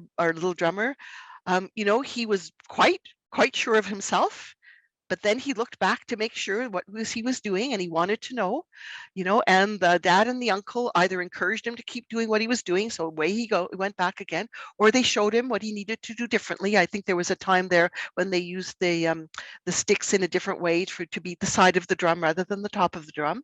And because this little boy, I mean, there was such a strong attachment. I think, again, Sarah was talking about, and you as well, Lena, that evoked tears, because what we saw there was a beautiful manifestation of that right relationship between an adult and a child. And it warms us to the deepness of our heart, because it's caring. And so attachment allows us to lead our children, allows to help them to do things that are a little bit hard for them. And when they are attached to us, they do want to follow us. You know, it is quite amazing. But some of what we have to do, and we'll talk about this in other times, is we have to make sure we have to create that little connection, you know, so that this natural instinct will happen. And when that connection is there, you all know you can probably get children to do things that nobody else in the center can, because the attachment is there. Yes. When we know and understand the child, then we experience pleasure in being together. This is the goal for me. I am so renewed by being with young children, just moving into their sphere, but retaining leadership. And there are, it then becomes a dance and less of a chore. I sometimes, because it's a natural pleasure, as Eva was saying, because these are our instincts being evoked. It takes two to dance. We want to be in the lead, but that doesn't mean that we're not paying attention to the child's need. Lap feeding is one of my favorite practices. So she's got the spoon, they're gazing at each other. Here, the child can rest from worrying about food. And we as caregivers know how much food they're getting. So the idea is you bring the spoon to the mouth, you wait till the mouth opens, and then pop it in. And, you know, and it's a warm and lovely relationship. I just wanted to explain what she's doing there. And this is a caregiver, I think, from New Zealand. But this dance is so much more pleasurable to me to sing what I want to have happen than to bark an order out.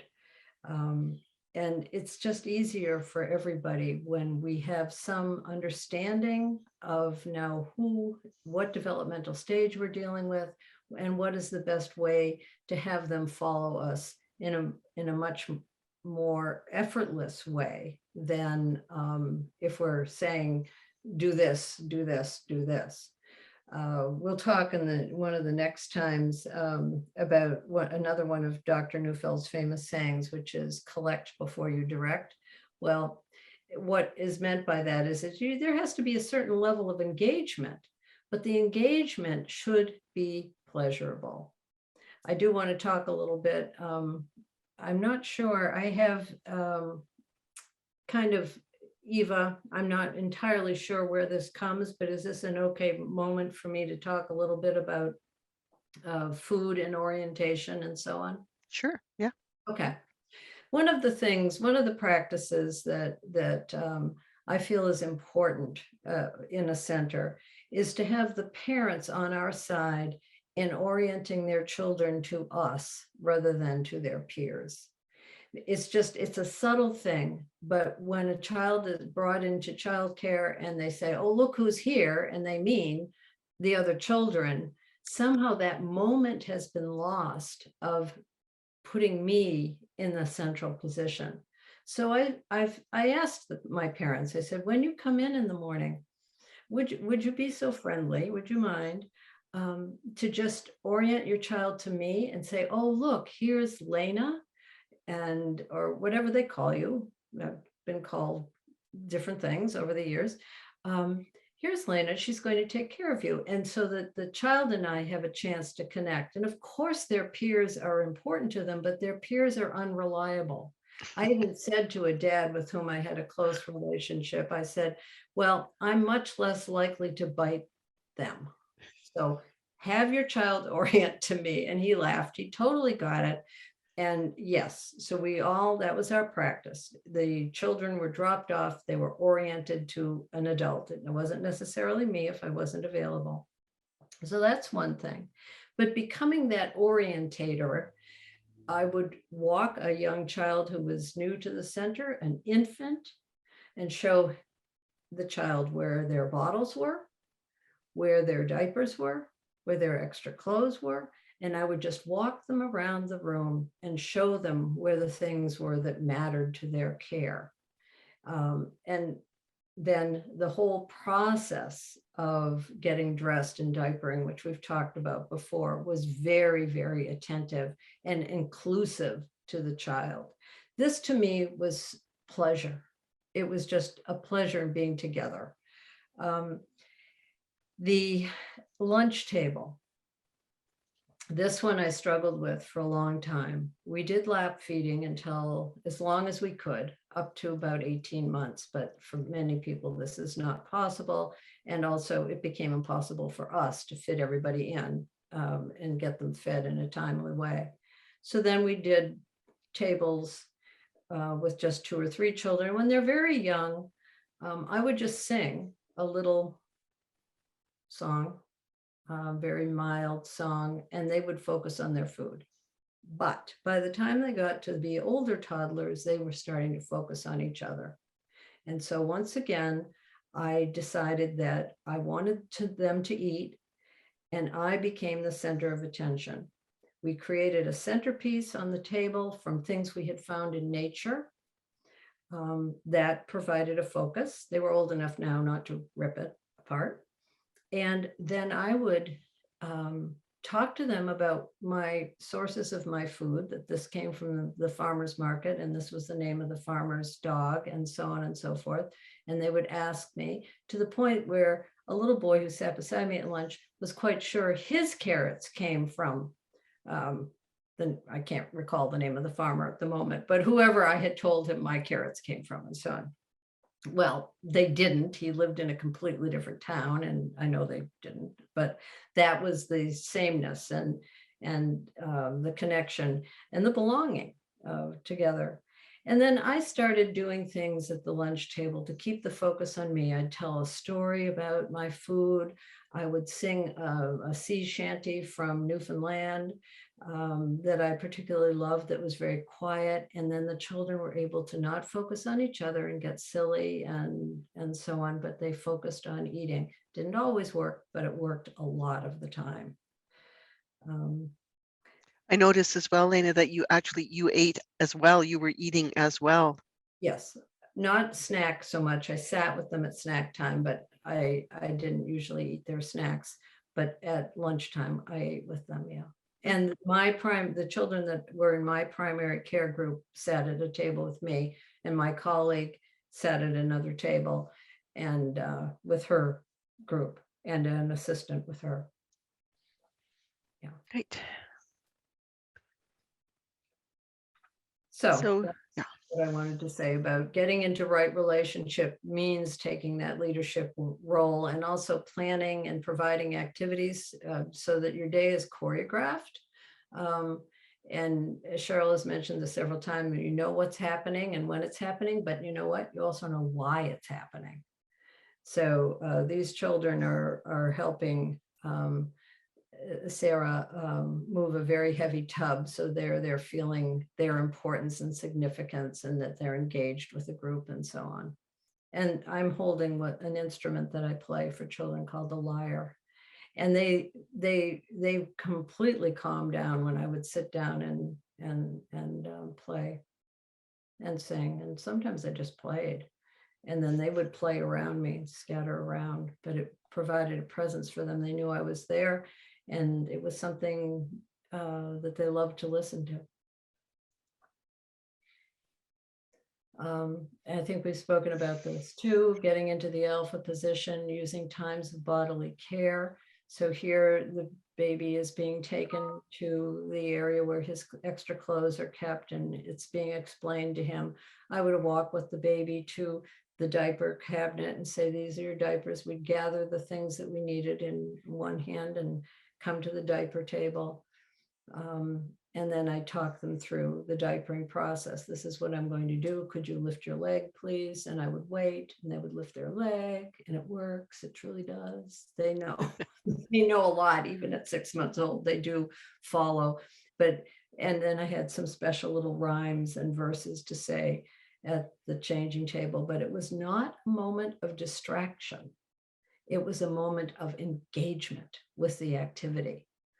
So talk about learning opportunity. And I was engaged. We were paying attention to each other. We were both doing this. We were doing it together. And then they were so filled up emotionally with this interaction, they would go play. Yeah. That was the goal. So the beauty of it was that this was something that you had to do, right? And then it became an opportunity in that moment to give that special little something to that particular child, and for you to get to know the child a bit as well, their rhythm.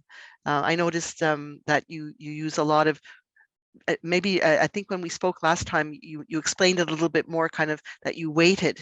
I'm going to lift your legs. I'm going to, right? And you'd let the child know, and then you'd wait. And I know for most of us, waiting, especially for someone like myself, waiting feels like forever. But in that dance, right, when the child, maybe you can explain it more better than I can. Well, that's what we call tarry time or waiting time. But before we did anything with a child, we'd tell them our intention and then wait to kind of get their body would move and so on. And even a young baby, when you say, I'm going to lift your legs now, will sort of move. And pretty soon this becomes the dance. And it is so much fun. with a baby or with the older ones too. I had a song for the diaper table, which was the Erie Canal, and there's a point where it goes low bridge, everybody down, and at the bridge moment I say bridge, up pop the bottom to get the diaper put on and so on. And parents were amazed because they never knew diaper changes could take so long. True. But also what it did was it gave that child that feeling of specialness. And we just wait between giving a direction and the child's response.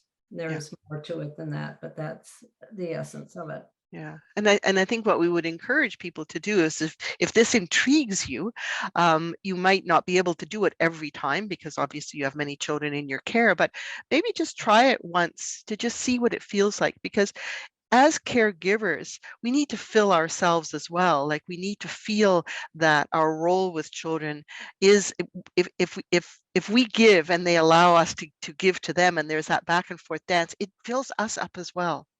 It actually fills us up. You're not quite as tired at the end of the day, although I'm sure that no matter what you do, you are going to be tired at the end of the day. But anyway, just a little something you might want to think about. So I have transition songs for everything. And I thought I'd put one in here because getting children dressed to go outside is a huge task in the northern climates. So we would gather the belongings, and however you manage it, it would be organized. But then I would just start singing. Deedle, deedle, dumpling, my son John went to bed with his stockings on, one shoe off and one shoe on. Deedle, deedle, dumpling, my son John. And I would just sing it over and over again. And everybody sang this when they were dressing children, and it just made the mood so pretty. And, we did all the teaching of what do you put on first, the socks, but it was done subtly and without so much. It was everything was soft edged.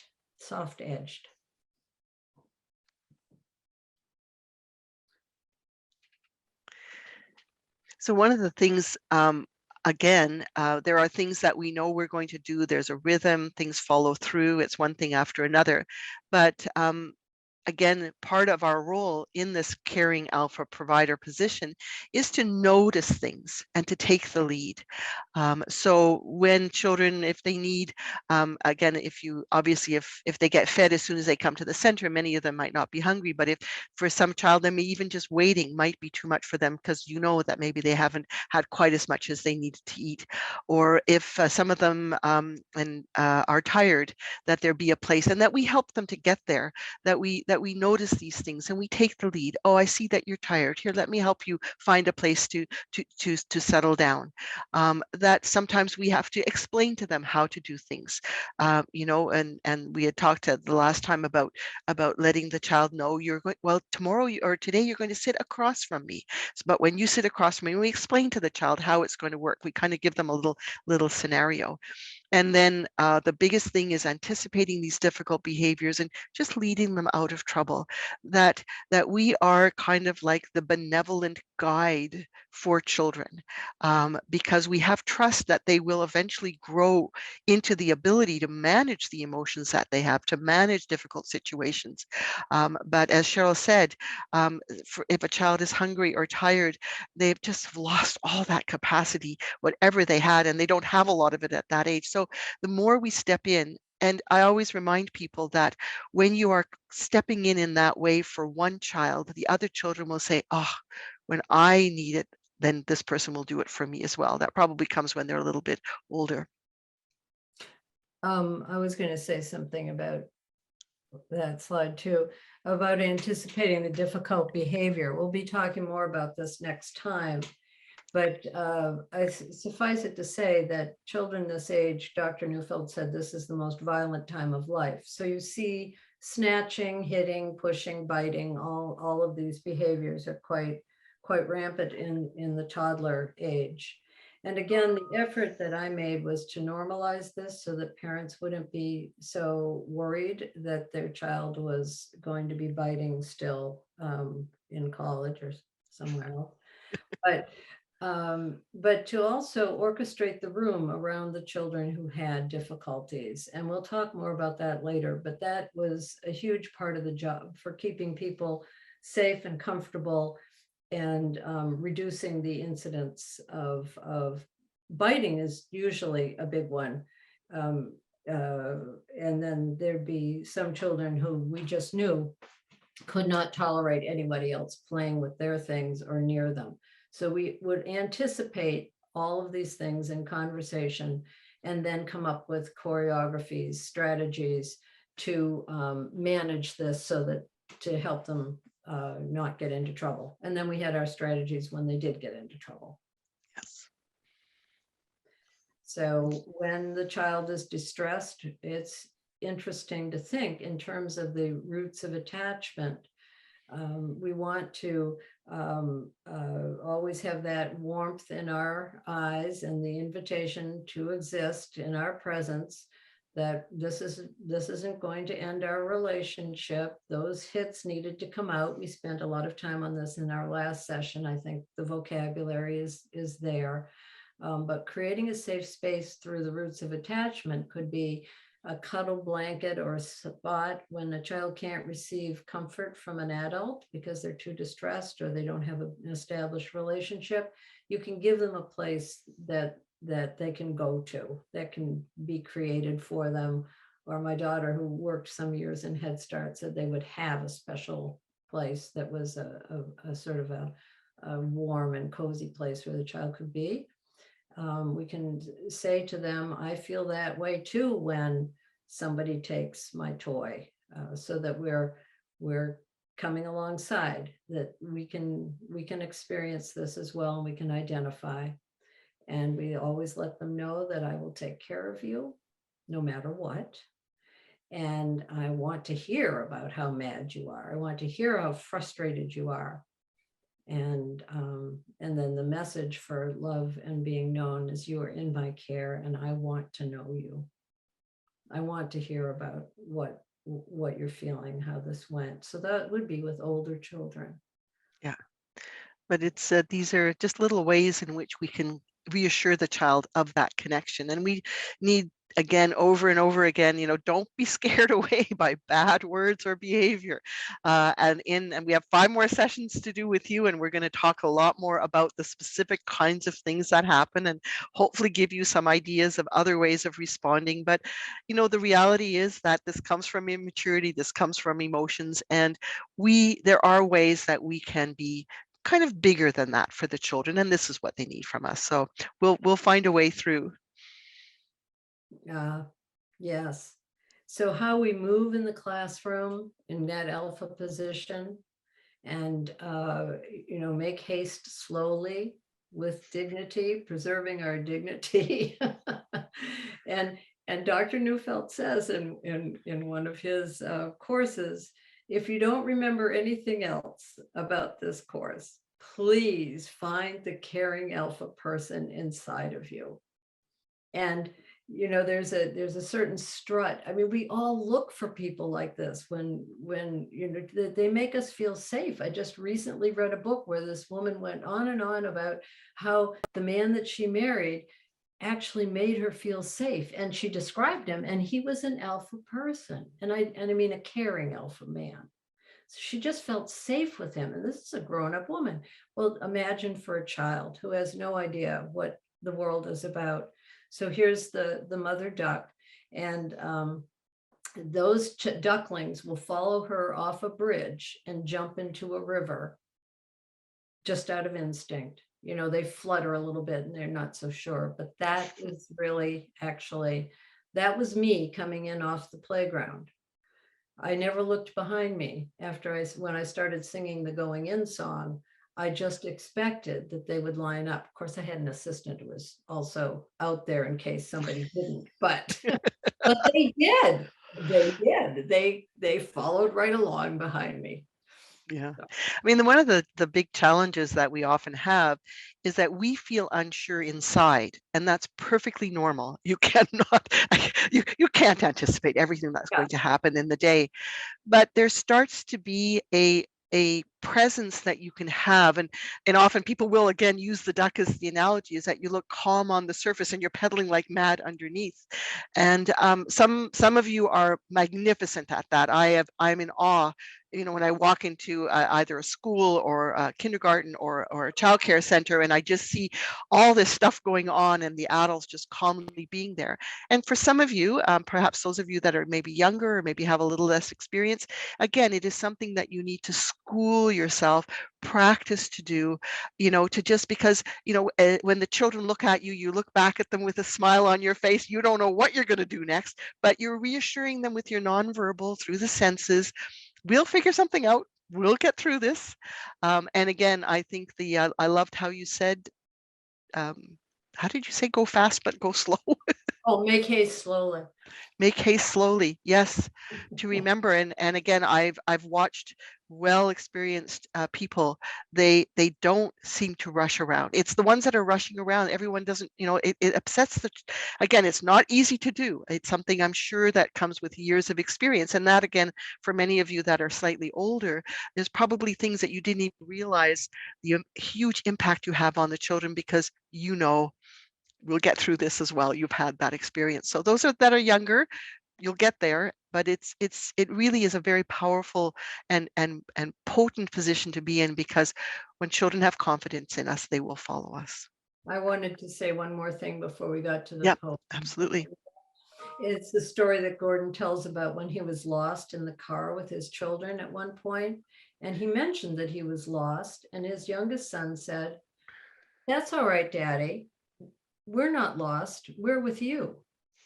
That's exactly it. We can be lost inside, but we present, and we have an established relationship so that they don't feel lost. They don't feel lost. Yeah. This is a poem by Naomi Shihab Nye that I just love. And again, this is a tribute and a thank you to all of you whose primary work is working with young children. There is no more important work. I'm gotta close down something so I can say, okay. It's called Shoulders. A man crosses the street in rain, stepping gently, looking 2 times north and south, because his son is asleep on his shoulder. No car must splash him, no car drive too near to his shadow. This man carries the world's most sensitive cargo, but he's not marked. Nowhere does his jacket say fragile, handle with care. His ear fills up with breathing. He hears the hum of a boy's dream deep inside him. We're not going to be able to live in this world if we're not willing to do what he's doing with one another.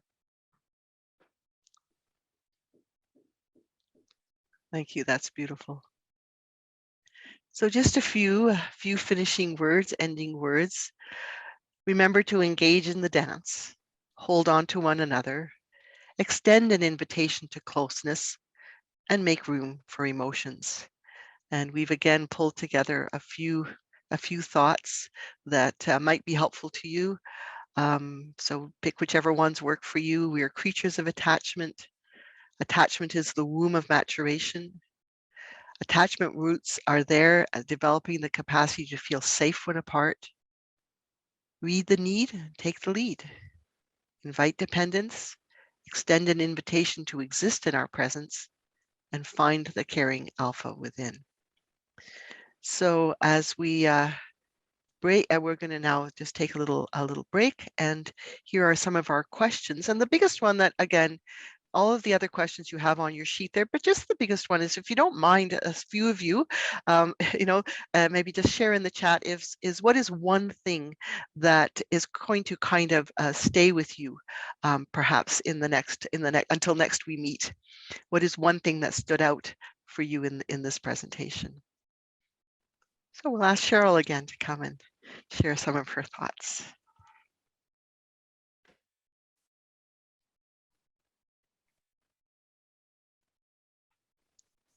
Hi. Some words that stuck with me and I really liked it is what Lena said, collect before you direct. And I think that this is so important because we have to collect those positive experiences and those positive teachings in order to be able to direct the children in what we would like them to do. And if that's my understanding of collect before you direct, well, I'm hoping it is, but okay. This is what I feel is so important, because we got to collect those good things so that the children can trust us. And you also, like parents, who should orient the child to a caregiver. It's so important, because when a parent drops off their child or leaves their child, that child is unsure, especially just starting school or daycare. They're unsure about this big place that they're going to. And in order to calm that fear or that anxiety, it would be to drop them off with somebody who is confident, the alpha, somebody who is going to say, okay, I got your child, and they're going to be okay all day. And if there's anything, I'll let you know. But right now, let's do this. To be able to confidently say that is something that's really important. And, like, I love your voice, Lena. Thank you. You sing wonderfully, and your demeanor is so calm. And, my years in early childhood, I think we all have those challenging experiences with children. We've seen tantrums, and we had trouble bringing in, children from outside, inside, or getting them outside, and to switch to a song, okay, I gotta calm things down, and you have to change your own, I want to say comportement there. Yeah. But your own feelings, and turn them into something else. I need to say this, but you got to recognize how you're feeling, the kind of mood that you're in, your own demeanor. And once you recognize that, then you're more able to work with children. And I find that this is something that we don't take time to do. You know, of course, we don't have time to do it either when you're with your group of children. And it would be a good idea, you know, it's almost like self-care. You've got to make sure that you're discussing this with other, you know, teachers, with professionals there to help you with pedagogy, to, you know, to get advice. And I remember, like, when I had these issues, sometimes my boss would come in and replace me out of the classroom. You know, she'd say, Cheryl, take 2 minutes. You know, I've seen what happened there, and it's okay for you to go get a drink of water and come back. Yeah. And that again reinforces the importance of there being a group of people, because you can't be on all the time. And children need that calmness from us. So it sounds like you had a great boss there. And the last thing I'd like to say is, you know, what came true today for me is, no matter who you are, someone is always learning from you. Yeah. You know, like we are watched, and we don't even know by who sometimes. But one day somebody might come up and say, you know what, you are my favorite teacher. Yeah. So keep that in mind. Thank you, ladies. Well, our pleasure. Thank you. Thanks Cheryl. for everybody who was here and listening in. And this was a great day again. Thank you much for that. Well, and I think again we need to just to follow up on what you were saying, Cheryl, about becoming aware of ourselves. For the people that are able to take the afternoon, who have been given the afternoon to do this professional development, you know, both Lena and I have had that experience as we looked at the material that we're presenting to you. That it has, I know for myself, it made me reflect on myself. It made me understand something more about myself. And the more I understood about myself, the more I could give to the people around me. It's a journey. This journey is the journey for us as human beings, not just as in our professional role, you know. And when we are profoundly changed as a human, we become better in whatever role that it is that we're assigned for. But sometimes it required, I don't like that. That sounds too familiar. Oh, no, that's not me. But then well, no, it really is me. But it's that's why, again, it's nice that it's once a month and we're taking it slowly, and the recordings are there. You can go and listen to them again. That was the other thing too that Dr. Neufeld introduced us to, is that he would tape his lectures just as we're taping these ones. And then I know for myself, as I wanted to start to teach his material, I would start listening to his lectures. And I remember one time thinking to myself, he didn't say that the last time. Well, he did say that the last time because it was recorded. But I wasn't ready to hear it the last time. And I'm hoping, I'm not wanting to put myself at all at his level, but perhaps for some of you, if you are so moved, to go back and just to re-listen to a little part, especially some of the practices that Lena is sharing from her own experience, to just go back and just to listen to it again. And what's so fascinating is our brains are meant to make meaning out of our world, our own meaning. I will never be Lena. You know, you guys will never be either of us, but you will be who you are and who that child needs for you. But sometimes we need to hear material over and over again so that our brain can hear more of it, bits and pieces of it, and then bring it together. And then all of a sudden, there's a wonderful part of our brain, the right hemisphere of our brain, that makes meaning. All of a sudden, sometimes we say the word, the penny will drop. And the next thing you know, you're going to find yourself and you'll be doing something you never really actually, like, you thought you should do, but all of a sudden it came spontaneously, because that's how our brain works. And so again, for some of you, I know you're all pressed for time, but there might be parts of some of these recordings or these sessions that you'll want to go back, listen to again, process in a different way, and bring yourself to become, to stretch yourself a little bit.